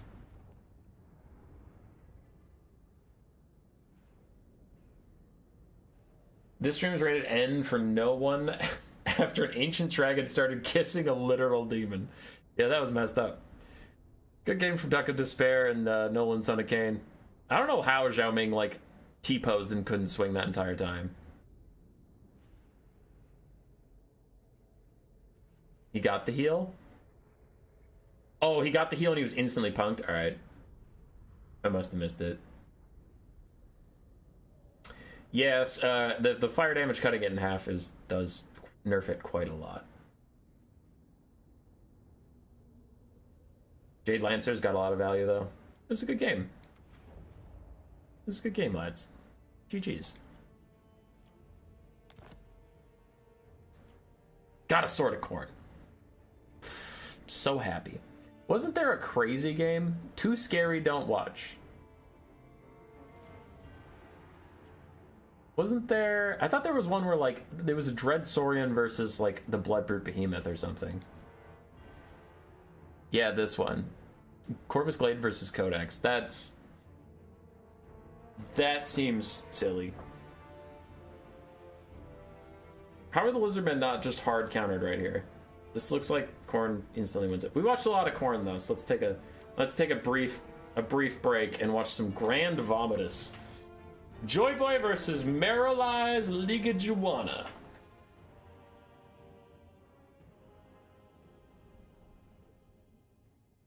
Perfect correlations between Swords of Khorne and complete victory. That's why Acidic Devil Dog didn't win. He didn't use the Sword of Khorne. See? That's... Man. I can't believe him. I can't believe he would lose a game. No, he didn't lose. I'll admit it. I am spreading misinformation. Acidic Devil Dog won, and I am just bitter. The Monster Mash will have to wait. We've cast a lot of Khorne recently. Let's switch it up a bit. Beastmen versus Demons of Chaos. Demons of Chaos brought Grand Vomitus, Prince of Buboes, with Rancid Visitations and Fleshy Abundance, two very expensive spells. I don't think he'll be casting a lot of either of them, but maybe he'll cast a good amount of one. Grand Vomitus is literally you. I have questions. Alright, Plague Bearers of Nurgle, Exalted Plague Bearers of Nurgle as well. Chromatic Abominations plus the Sour Guts. And then we have two Fiends for the Demons of Chaos.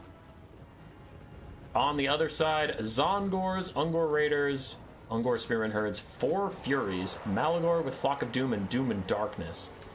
And then 2 Minos, 2 Centaurs of Zinch. Love it. Acidic Devil Dog defending himself in the chat. Sword of Khorne is too mainstream. You're right, brother. You're right. I am just a basic bitch who like when big sword go boom. And I'll stop memeing on you and Rambo. Because you guys are just chill people, and then I come and say slanderous things about you, and it's not clear that I'm joking, and that's mean, and I shouldn't do that, so. That's my bad. Demons quickly routing off the first of the Beastmen waves, but there are a lot more to come. There's a bunch of archers, a bunch of minotaurs, even more infantry and centaurs coming in. Chaos Fury is going to try and charge out here and hit the Ungor Raiders, try and stop them in place, while Harpies deal with the Chaos Furies of Khorne. Harpies doing surprisingly well for the moment. What will Grand Vomitus do? I don't know if he's gotten any value. Yeah, he hasn't picked a fight. He needs to go get one. This isn't some super cheap support caster lord. He needs to get into the violence. I think he's like 2,400 gold. Archers doing a lot of damage to the Chaos Furies. The Furies did manage to bear out 1 of the archers. Grand Vomitus lands and immediately terror outs off a bunch of Beastmen. Now the Minotaurs are stuck fighting Fiends and Grand Vomitus. Not a good time for them. Beastmen are slightly up on the balance of power, but I feel like Chaos is doing fine. Never mind. That's a lot of chaff walking in.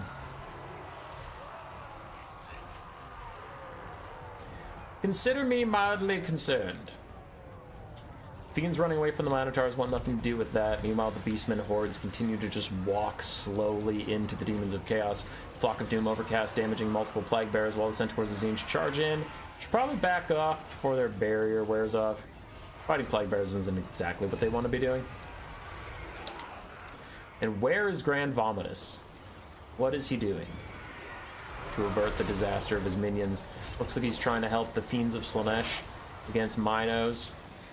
Chromatic Abomination's also trying to help out, though it looks like they're honestly trying to betray Grand Vomitus because a lot of that stuff looks painful. That is a huge Fleshy Abundance overcast.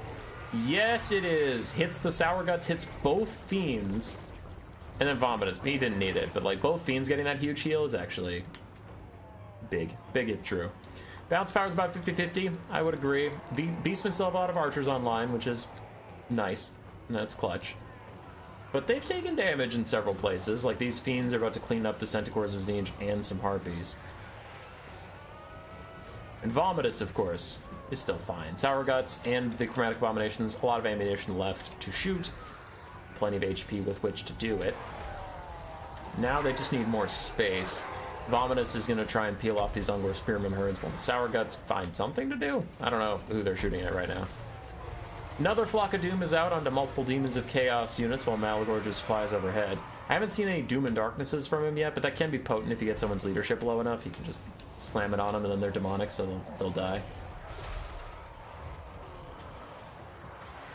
Fiends taking a lot of damage in this fight with the Minos, but they're doing decently well back. There's the Doom and Darkness, down to 10 leadership as Malagor flies overhead. Something wicked this way comes also as a further -4 leadership. These Fiends aren't looking too hot, Captain. Down to 7 leadership, back up to 12. Malagor's not able to finish them off. It looks like they will withstand the Doom and Darkness without demonic instability crumbling away. Demons of Chaos getting lower and lower on the balance of power as the Sour Guts and Chromatic Abominations fire at will. Fiends running down the archers. Other archers running into melee combat, unfortunately, as Grand Vomitus lands on them as well to stop them from shooting at anything. Fiends are now surrounded by Harpies, but should be able to fight their way out. And without the archers online, I don't think the Beastmen have the damage to take this game. Nice little Flock of Doom will do some decent damage, but the Beastmen chaff units will take a very long time to kill these demons. And in the meantime, the Fiends and Grand Vomitus are going to clean up your backline and come and recharge you. I think that's a rare Vomitus W. Also, we have 80 people here. If you like mostly land battle streams, some campaigns, sometimes some conquests, sometimes subscribe. If you don't like that stuff, then you won't like my content, and you should probably go. But if you like it, subscribe, because please. Our subscriber gaining has fallen off dramatically since the Thrones of Decay kind of plateaued a bit. People are waiting on a new patch. And YouTube does not like when you run out of stats. That Rance of Visitations is undercast. It'll still probably finish the game. I'm suspecting army losses will happen. There we go. GG. Beastmen have been on an absolute tear today. What do you mean? High time for a loss? Oh, okay. I was like, they're losing before our very eyes. What are you talking about?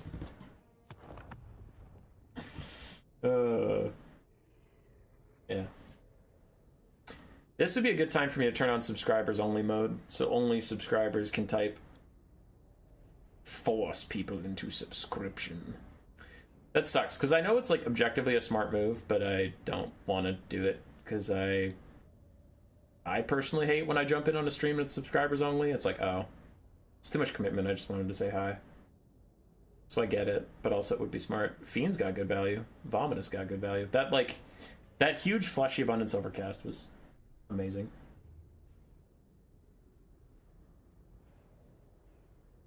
Subscribers get a free pick of Hazel. I don't know where Hazel is right now. Alright. You have one replay to vote.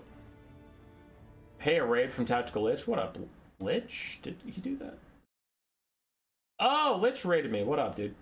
That would explain it. Alright, here's a poll. Which animal? Moo cow?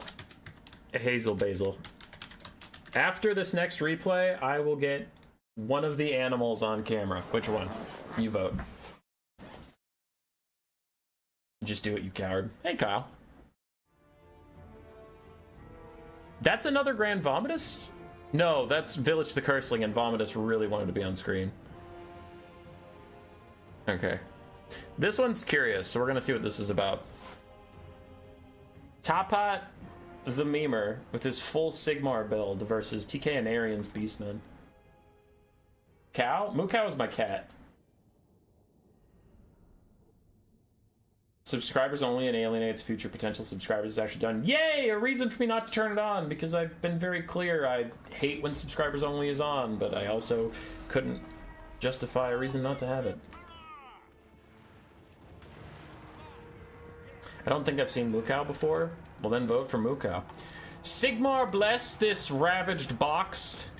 As we have Nuln Irons. Ooh, look at the formation. Oh, look at the formation. So we have Nuln Ironsides in front of Spearmen with Flagellants on the corners of the box. Volkmar the Grim in the center, and then some warrior priests walking around. Look at the geometry.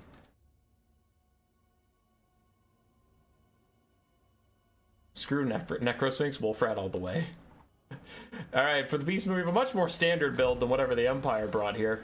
Ungor herds, as far as the eye can see, a couple archers here and there. We have the Butchers of Kaltengard, Malagor with Flock of Doom, which Flock of Doom is going to get so much value this game. And then we have Centaurs of Zinj, and some Centaurs with throwing axes on the flanks. Flock of Doom is going to get so much value this game. He cast it once already, and he got 500 value off one cast.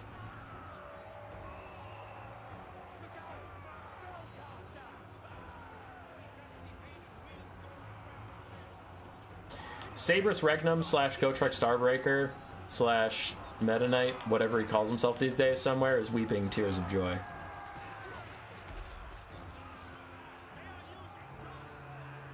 Now let's see Paul Allen's formation.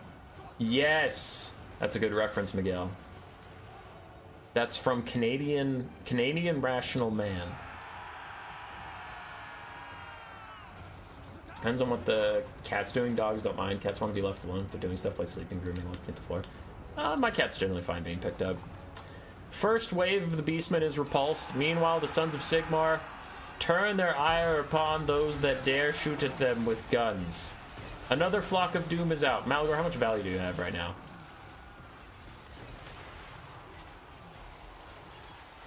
900?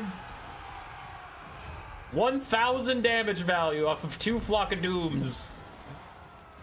Oh my word. Anyway, the Nuln Ironsides are picking off the poor Ungor Raiders of the Beastmen. The other Ungor Raiders are just firing in.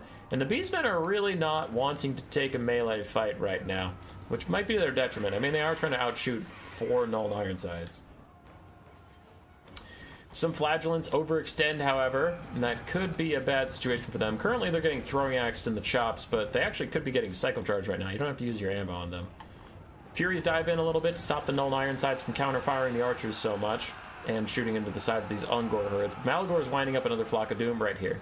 It's coming in right here. I can see it. I can see it in my mind's eye. 4, 3, 2, 1. Flock of Doom. Damn it. No! I was so close on the timing, but I was very wrong on the positioning. Alright, another Flock of Doom is out.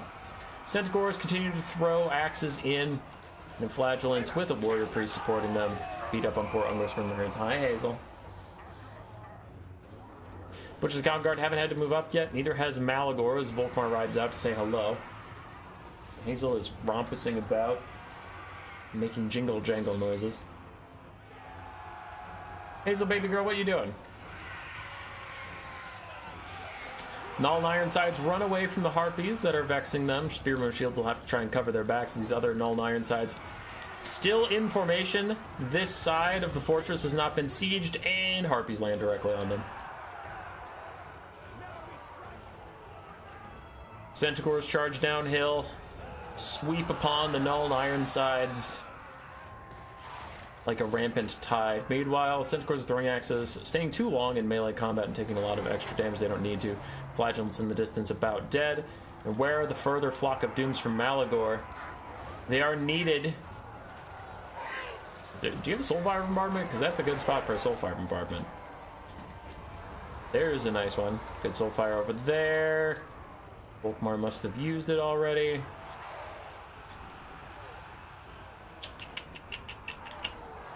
The Beastmen are starting to break what remains of the box. Got through these Ironsides. Still some Spearmen holding for now.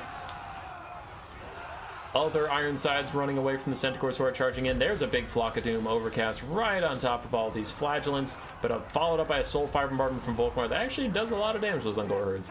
I guess the buffs really did matter after all.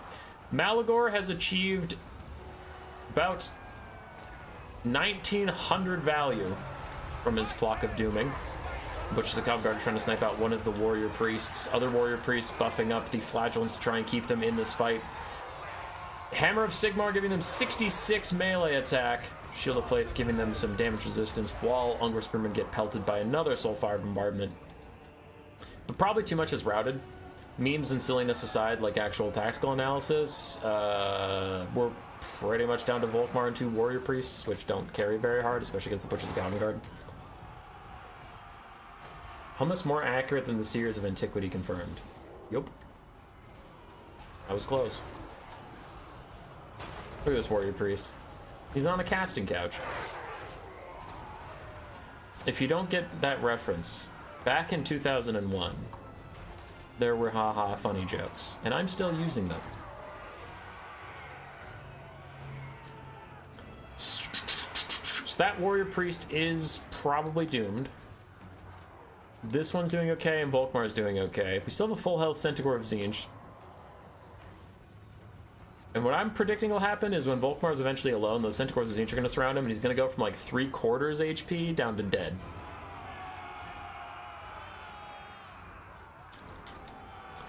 Butcher's Gown Guard still trying to kill the warrior priest, unable to do it. Looks like they are now abandoning that fight. Flagellants running out of models. 38 here, 9 there. The Beastmen probably going to try and rout off the Spearmen next, since the Spearmen are, you know, breakable. Another overcasted Flock of Doom. That one wasn't worth it. You shouldn't overcast the Flock of Doom on that few troops. Malagor. Come on now. Archers firing have used most of their ammunition, still picking off Spearmen and Flagellants where they can. Meanwhile, the Centaurs of Tzeentch can get a charge on Unbraced Spearmen. That should do a lot of damage to those poor Spearmen. Shock damaging them enough to break. 2 pets, 1 streamer. Oh, yeah. Oh, yeah, I know that reference, Creepin'. I was there. I was there when the rings were forged. Centaurs of Tzeentch taking a bit of barrier damage from that Soulfire Bombardment, but not much else beyond that. Butcher's Gown Guard moving on past the Warrior Priest. The other one is now all alone. Volkmar is still alone in the distance. I think you get the point, as I will start playing this at ×2 speed, since I really don't think there's much that the boys of Sigmar can do. There goes another Warrior Priest. Still have the full health Centaur. My prediction must stand. Volkmar the Grim gets left alone at 3/4 HP, then those guys charge and like insta-kill his ass. Mark my words. It will happen. Soon. Honestly, I would have just forfeited this replay if I didn't want to see that happen. Oh no! It happened too soon! And he throws out his bound banishment. Everybody's committing to the fight.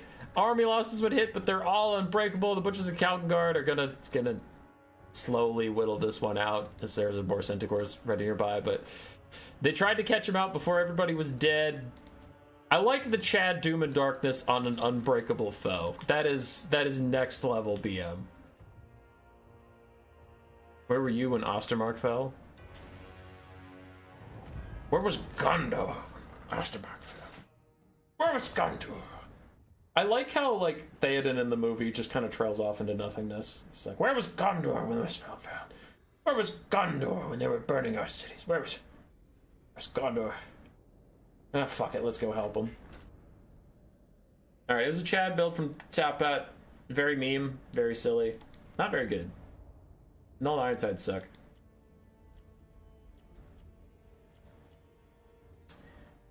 Okay, Mookow got the votes, 39 votes. I'll go find him. Ah, too zoomed in. No, so scary. No. Unzoom a bit. Unzoom a bit. Stop it. Alright, zoom a little bit more. There we go. I'll be back when I feel like it. Let's go get the Mookow.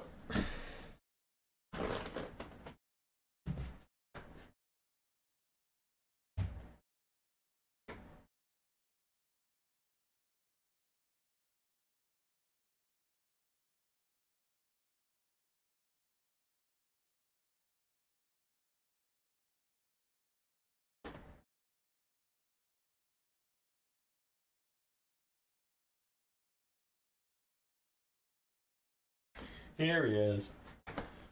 Oh. Hey, buddy. This is the Mookow. He's a good lad. Yeah. Hi, Hazel. He's like, put my brother down. Leave him alone. We have the handsome boy, the handsome gentleman. Buddy, can you, like, look at the camera instead of looking at me? I love you. You're such a good man. Maybe if we turn this way a little bit? No? How do you know where the camera is and refuse to look at it? There, kind of looked at you guys. Hey, bud. Hi. Who's my good boy? Who's my little champion? Hi, Hazel. There you go. Hey, Moo. Oh, you staying or you going, buddy? Alright, you might be staying. Yeah.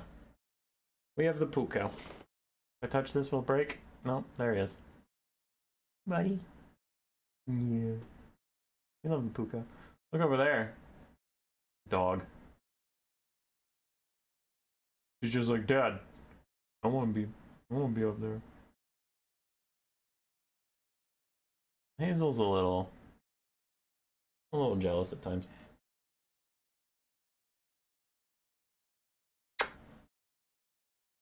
We love the Mookow.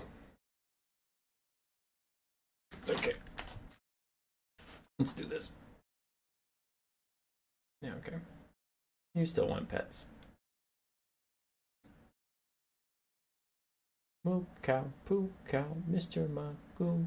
Now that I made the camera smaller, now he's on screen. Let's see if I can do it left-handed while he's still on screen. Nope. There's the boy. There's the man. Look at him. Yeah, he's such a good boy. Oh, he's so good. Hey, buddy. Yeah. You love getting your chin squished. Let's boot up the Too Scary Don't Watch.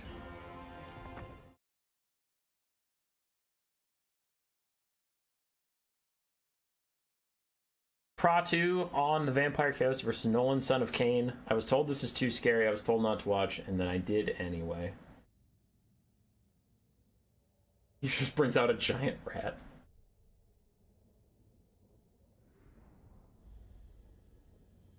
You can cast it on a separate screen, or the camera is zoomed in, and then simply swap between them. I know you just started using OBS, but please explore. It's great.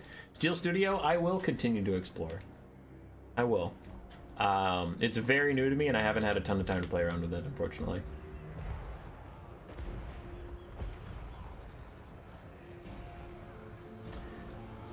Okay. On to the game. Enough shenanigans. We have double animated Hulks, 2 Carronades, a deck gunner, just one, some hand cannons, hand gunner mobs, a depth guard, front line of zombies backed up by polearms. We have the Bloody Reaver deck guard, depth guard, polearms as well. A Deeps caster with just Vangeist's Revenge and the Lamprey summon. Not the Lamprey summon, the crab summon. An Aranus Assault Spite with her net. Game Boy, are we gonna do a Halloween stream, just VC mirror matches for days? Obviously.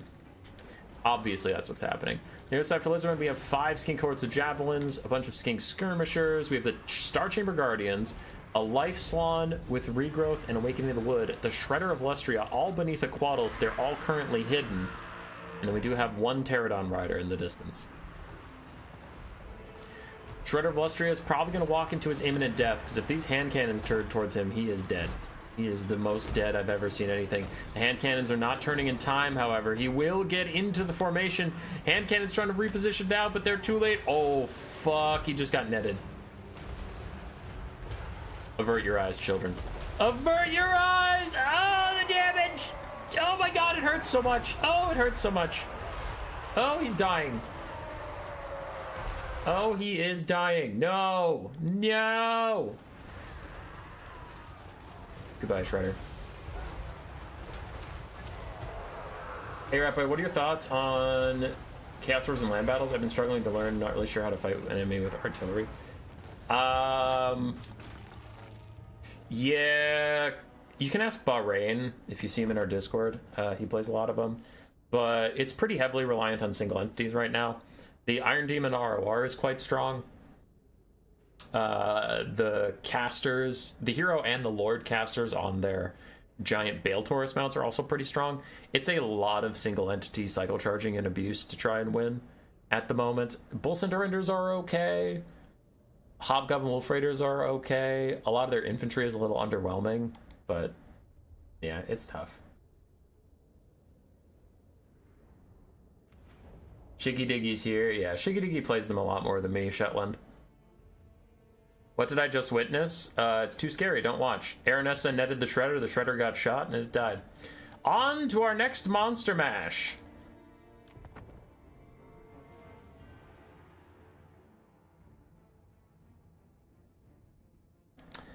Contrarian Codex taking the exact same build we just saw. What is it? Nope, exact same build versus Corvus Glaive. 5 Minotaurs and the Bloodbrute Behemoth with Valkia. That is so much anti-large. The Shredder is in big trouble. Oh my god. 5 Skink Skirmishers, 5 Skink Cohorts of Javelins, the Shredder of Lustria, Mazda Mundi with Net and Apotheosis, a regular Skink Cohort, and then a Bastillon with Rev Crystal. Feeling the toughness of someone who is morally opposed to using more than a single SEM. Yeah, then Chaos Orbs are in a really bad spot. Infernal Guard with Fireglaves are solid, but that's really it. On the other side, as we said, 5 Minotaurs, Bloodbrute Behemoth, 3 Marauders, and Valkia. And one of the Marauders is already getting sniped by a Prediction Banishment on its way in. The Bloodbrute Behemoth finds the Shredder of Lustria, but the Shredder of Lustria also finds the Bloodbrute Behemoth. So lots of damage going in on both sides. Minotaurs need to quickly turn back and probably assist with Shredder of Lustria. Shield the Old Ones and Rev Crystal, healing him up and giving him damage resistance this early into the game. In comes a Ruination of Cities to kill off the very few Marauders Khorne actually has. But the fickle plans of the Old Ones also includes killing a bunch of Skink Cohorts for literally no reason. Mino's busting through the front line with the last Marauder that's still standing. The other ones have all routed. Bloodbrute Behemoth still trying to duel the Shredder, though it is losing quite badly. 800 value versus the Shredders. 1100 and climbing, and Valkia is trying to fight with Mazda Mundi. I gotta say, the Minotaurs, we need to pull at least one of them back to support with this fight. They're killing a lot of skinks, which is great, don't get me wrong, but like someone has to come back and help the Bloodbrute and Valkia with this fight. As the Bloodbrute's going down. It does its own self-healing, but it has to be in melee to do so. At some point, we need to throw a Minotaur at Mazda and the Shredder, and then have the Bloodbrute chase skinks for a while and just heal up, I guess, but that will not be the case as a net happens upon him. Keeping him in place, the Shredder can easily pick him off. Here come Minos back. This is what we're waiting to see. These are not great weapon ones, but they're still Khorne Minotaurs. I mean, they'll do a lot of damage. Bloodbrute Behemoth is about to rout. We're getting some Marauders back, getting more Minotaurs rejoining the fight. Here comes the revenge of Khorne as Mazda Mundi is getting cleaved apart by angry cow people. Moo moo, says the bad people. Moo moo. Terrence is back and he will carry? Nah, dude, Terrence ain't carrying this. He can't. Then the rest is just Chaos Dwarf advice, which I refuse to read out, because Chaos Dwarf's not a real faction. The Shredder of Lustria chomps down on some Angus Prime beef. Taking a lot of damage, despite the healing, still taking a lot of damage. Bloodbrute Behemoth is back, needs to find somewhere to chase something. As we have further Minotaurs afield, all chasing skink cohorts around. Not going to get too much damage out of those. Apotheosis again healing up the Shredder of Lustria. Mazda Mundi's getting dangerously low, though. Just fell below half HP and is still getting chunked up by these Minotaurs. The Shredder of Lustria's leadership aura, the Dread aversion, is making it hard for even Minotaurs at Khorne to stay in the fight. Minotaurs at Khorne are pretty resilient lads. Valkia is fluttering about, having a hard time actually landing as she keeps stutter-stepping in the sky due to the giant models next to her. Some Minos still chasing skinks. Don't love that. Another Ruination of Cities out. Damages the Minotaurs enough to get them all routing. One leadership on this one. There we go. Now they're routing. That's probably GG for Khorne. Spirit Slapnir tries to kill some skink cohorts, but it's too late. The Bloodbrute already died to Terrence, surprisingly enough. Terrence managed to kill a Bloodbrute. Minotaurs are all routing. And I think these guys, after they got all the skinks like separated out to the winds, they needed to probably return to the fight, and the skinks would like slowly come back after them, but just pure chasing them like this, they're getting kited out by skink skirmishers forever, and it's really not going well. Apotheosis on the Shredder. Rev Crystal onto Mazda Mundi. They're both healing up a ton. Mazda's... Not Mazda. You're not Mazda at all. The Shredder of Lustria is currently massacring poor Valkia. Who runs as fast as she can. Watch Terrence, just watch him? Oh, I watched. Terrence got giga value.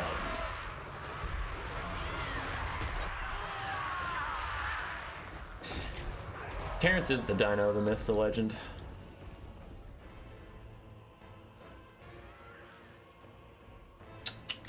I mean, Khorne can rally all the forces they want, but they can't take out the Lizardmen at this point. Skink skirmishers have too much ammo and are too relatively healthy.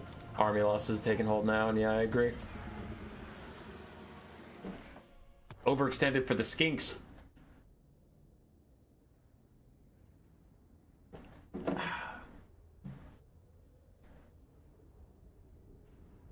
All right.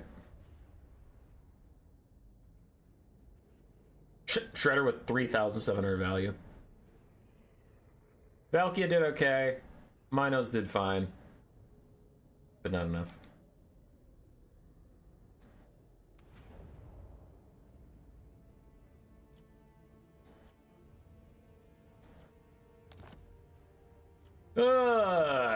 Four replays left, 5 replays left. I don't know if I have them all in me. So we're gonna start doing them by importance. And I don't know if I cast any load-bearing squig yet, so I need to cast that. If load-bearing squig is out there, he's like, bruh, you don't cast any of my games. And I would say, bruh, I'm getting there. Load-bearing squig, Skaven versus Norska. I think he studied under the Phoenix Kings. The Phoenix King in Stormvermin playoffs didn't bring a caster into Skaven and almost won. And load-bearing squig is not taking a caster also as Norska, and he's taking a mammoth. So yeah, actually, Took a lot of the elements of Phoenix King's build. I'll say it once, I'll say it a million times. I think a caster is literally always worth it. Like, they are always worth the gold you're putting into them, but enough of that. Skin Wolf Werekin, Skin Wolves, Marauder Horsemasters, Marauder Champ. Ooh, okay. Triple Marauder Berserker, 2 Marauder Champions in the front line, a Feral Mammoth, and Wolfric on foot with Sword of Torgold, Fighter Die, and Sea Fang. Marauder Champions generally don't take elite infantry into Skaven because Skaven kill everything equally. For the Skaven, we have Avalanche Mortars, 2 Poisonwind Globes, Stormvermin with Halberds mixed in with Skaven Slave front lines, Eshin Triads, Gutter Runners, Ikit with Flensing Ruin, and Rat Ogres. Already the Marauder Berserkers are dead. Marauder Champions, the target of the Poisonwind Globes, who are just trying to refocus, but the Feral Mammoth busting through the front line actually pretty quickly. Already got through the Skaven Slaves and now wanders into the Halberds. If he rampages in the Halberds, though, he's going to have a really, really bad time. Brass Orb plus the Poisonwind Globes wrecking the Marauder Champions, and Marauder Champions plus Berserkers already routing. And now the Mammoth has officially rampaged, so it is standing in Halberds while getting shot at by Gutter Runners. It cannot be moved. And this is a disastrous start for Norska. Is the lower of Boatmancy? No. Load-bearing Squig is such a great name. It's fantastic. It is truly a fantastic name, but it is not enough to save the Feral Mammoth, who is routed, and even a Flensing Ruin, just to add insult to injury, though that Flensing Ruin should definitely be spent on Wolfric. Meanwhile, the Avalanche Mortars hurting Skin Wolves and Berserkers alike at the sacrifice of some Skaven Slave Spears and Rat Ogres, which is a trait you'll take every day as the Skaven. Most of Norska's front line has already been slaughtered, honestly. Feral Mammoth retreating for now. He will be back, but not in greater numbers. He is not the Sand People. And Wolfric piles straight into some Storm Vermin. He'll get poked by them. He won't take too much damage. That's not really the point, though. Where are the Marauder Horsemasters? There they are. Hopping in now into Gutter Runners, into Skaven Slaves. They'll do what they can. I don't know how much they can actually shut down as the Avalanche Mortars are still online. Wolfric getting hit with Globes is funny, but not particularly effective. Bye, Contrarian. Have a good day, sir. Wolfric currently getting bullied by Ikit. Just waiting for a Flensing Ruin to end his entire career. It's the Avalanche Mortars size up a shot onto the Marauder Horsemasters, but is the friendly fire going to be greater than the actual damage? Let's find out. Yes. Yes, the friendly fire was way worse than the actual damage.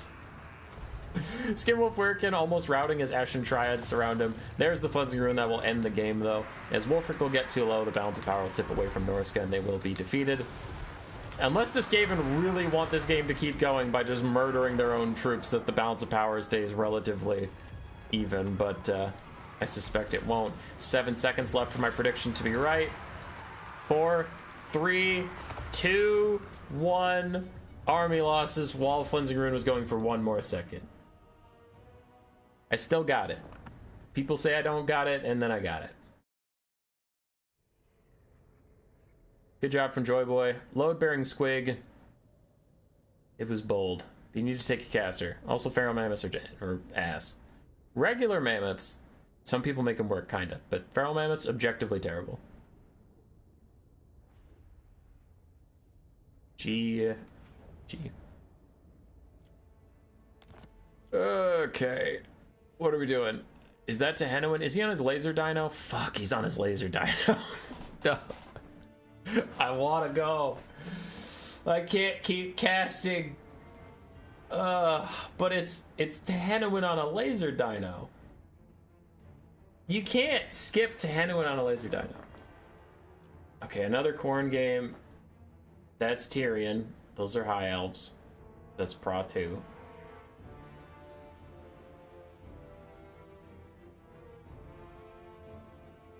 I'm gonna skip that one. Sorry, Pra 2. I'll cast this one. We'll do our boy Pra 2 something. We can't skip everything all the time. If you kill your own allies, you don't have to share the post-battle loot. Fact. Pra 2 versus Strabo stat. Pra on the Vampire Coast with double bloated corpse. Strabo on the Dark Elves with no cure. It's a bold choice. I got what you meant there. You meant it's a bold choice, but you were making a pun. For the Dark Elves, we have Dark Riders flung into the far reaches of space. A front line of Dread Spears backed up with Witch Elves and Blackheart Corsairs, triple Dark Shards with shields, Loki, Falheart on foot, and then a Sorceress of Fire with Burning Head. Oh, never mind, not on the other side just yet. We also have some Harpies on the flank. Now on to the other side.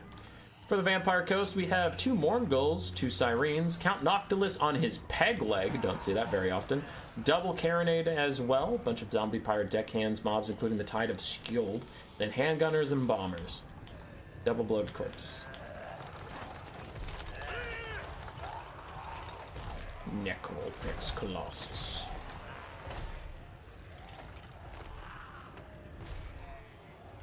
Very observant, even if it wasn't funny. I thought it was funny. Dark Elves are horrendously outranged, so they will have to advance as quickly as possible. 2 Carronades and a mortar. Wait, 2 mortars and a Carronade are firing at them, plus Noctilus. Making it a very bad time to be a Dark Elf. So they'll wall forward as best they can. As I get an email, is it important right now? Nope. Check it later.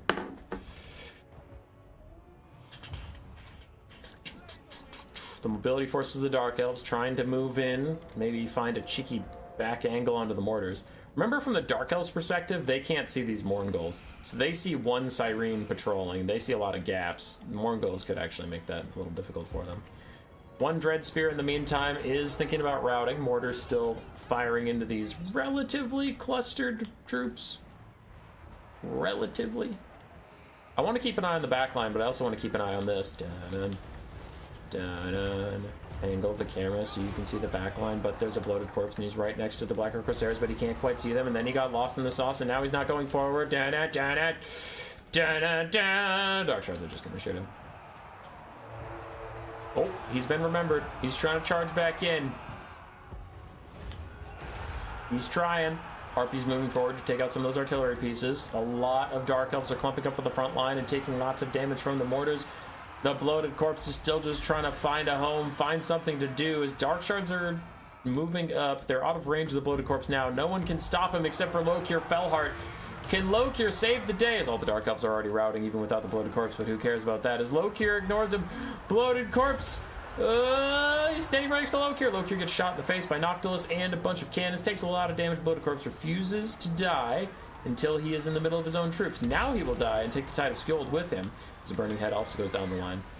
Really rough start here for the forces of the Dark Elves. Harpies dive in to try and stop the mortars, but Sirens and Mourngulls are ready to pounce on them. That is a lot of zombies in one teeny tiny little area.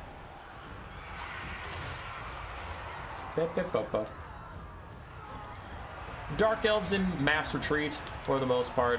Dark Rider flanks did come in. They're getting a little bit of damage down, but there's still handgun mobs up and able to fire, who are actually currently spending their time shooting at this poor little Sorceress of Fire. They don't want any more burning heads in this game, and I can appreciate that. So they're doing their best. Backline is successfully peeled, so both mortars and the Carronades are back online. Hey, a Bloated Corpse went off over here. I wonder how many people it got a kill on. I don't know. Nocti Noct is still firing. The handgun mobs did successfully rout the Sorceress of Fire. Looks like they're even going to shatter her. Nope, she rallies just for a second. There she goes. No more burning heads for you. Noctilus is still throwing out summons to stall things wherever he can. Handguns and mortars punishing the Dark Shards.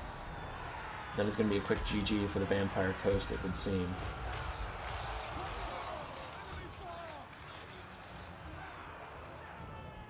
Somebody had to kill some zombies, so the blow took it upon himself. There you go.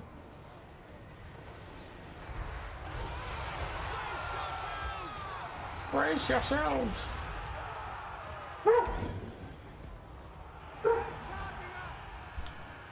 Grace is home. Okie dokie. The Dark Elves are doomed, and I think I have time to cast one more game, so I'm going to fast forward as there is no hope for them here. And we need to get another game in. Last game of the day. Last game of the day. Good attempt, Strabostat. Do need to spread out that front line of yours so they don't get so clustered up that the bombers can take them out like that. I actually don't hate the build, though. The build is relatively fine. Low Kier is actually okay in this matchup from time to time. I would maybe go Shades over Dark Shards, because Shades are stalked, so they don't get hit by mortars as much on the way in. Hi, Miguel. Alright, let's try to see if my camera's frozen. Alright, we're going to skip the Tomb Kings and Khorne, just because we cast a lot of Khorne today. And we'll end on Lizardmen Warriors of Chaos. The Hanuman with his Sky Laser versus the Village and Aecold. Brother Advantus on the Warriors of Chaos.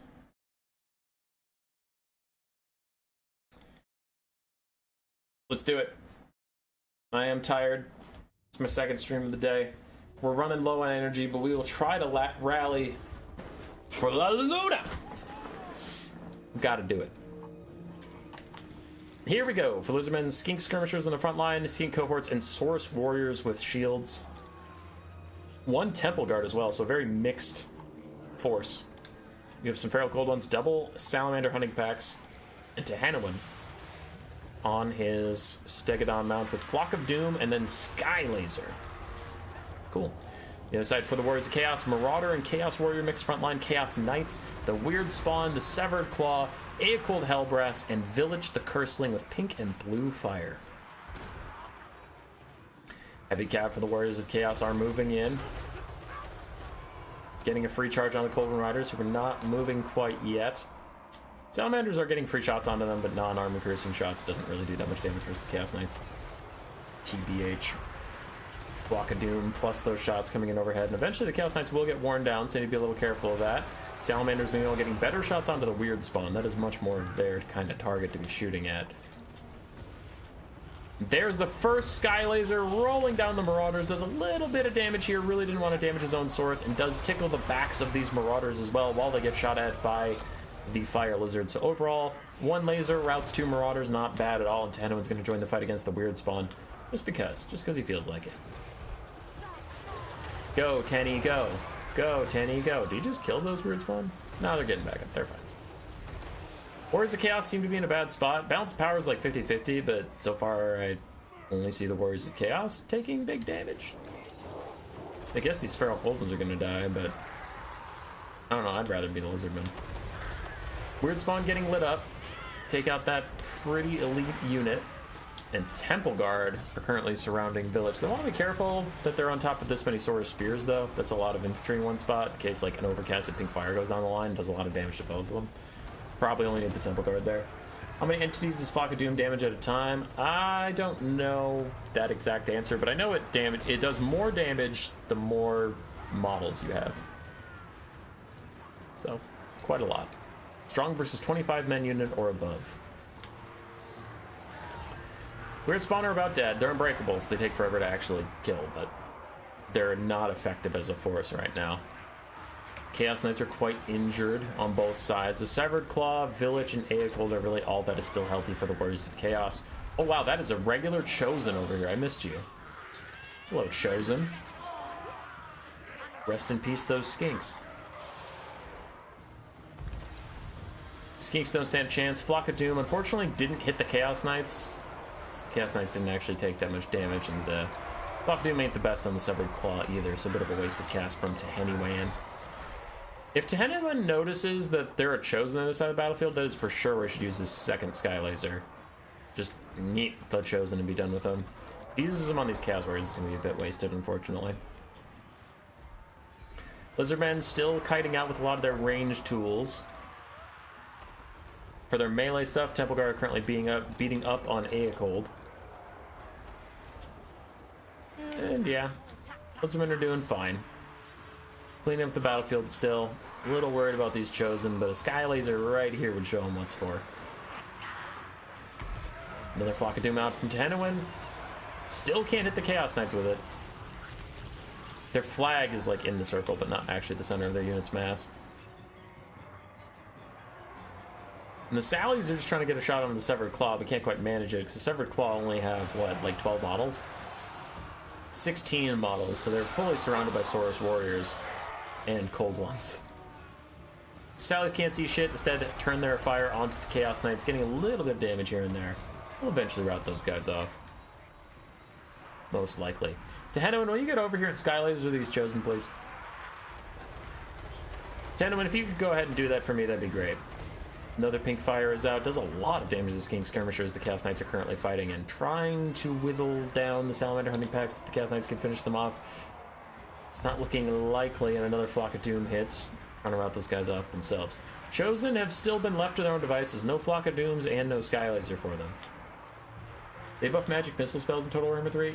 Yes. Yes. They changed it so the magic missiles don't all target the same entity. Like, out of an Empire Swordsman, there's 120 models. In the old system, if you fire Gaze and Nagash, all, like, 6 missiles are going for the very first Empire Swordsman.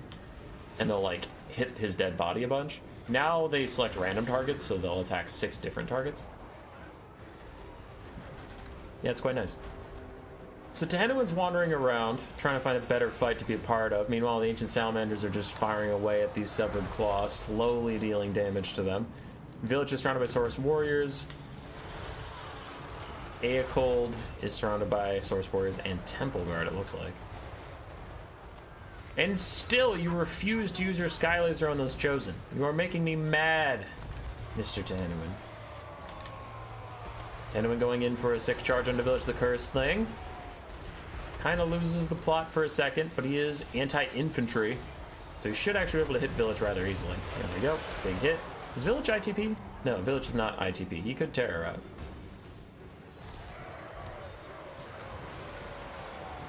It only took like 8 years. Yeah, it took him quite a while to make magic missiles good again. Village is thinking about routing. Manages to rally briefly. And Tehenowin just hates me. He will not use the second Sky Laser. And he won't use it on this Chosen. I thought I heard it. No, false alarm. Village routes for now. Will recover unless Tehenowin chases him. Meanwhile, Chosen gets shot in the back by the Salamanders. Good little bits of damage, even though their extreme armor keeps them relatively safe. Lizardmen not going to chase down Village is a bit of a mistake, getting sloppy in victory. They're pretty close to winning though, so I can appreciate that it's not like they really need to do everything perfectly to win, but still probably want to chase down Village and actually kill him. There's the Sky Laser onto the Chosen. They'll mostly dodge it, but it takes a couple hundred HP off of them. Feral Woodlands charge in, get a bit of impact damage. Army losses is getting so close you can taste it. Is Aecold, if he takes one more hit from Tehenowin, this will be over. I'm watching his HP, waiting for one chunk from Tehenowin. There's the chunk, and it's GG! Predicted it down to the literal attack it would take. So Amber Sphere wasn't affected because it has one projectile? Correct. That is correct. That's it for the stream today. Oh! Oh. That was a long day of streaming and contenting.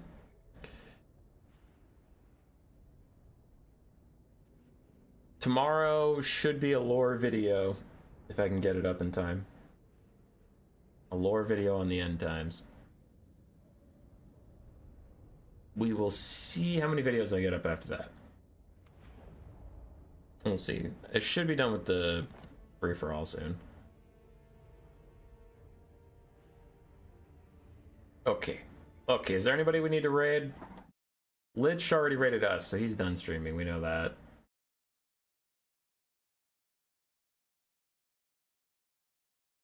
Nah, it doesn't look like anybody I'm subscribed to is streaming.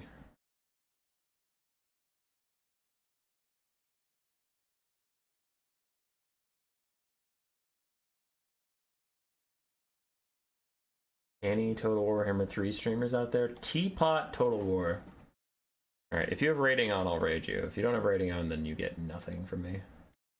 Edit. Customization. Redirect. This thing. Okay, cool. The rating works.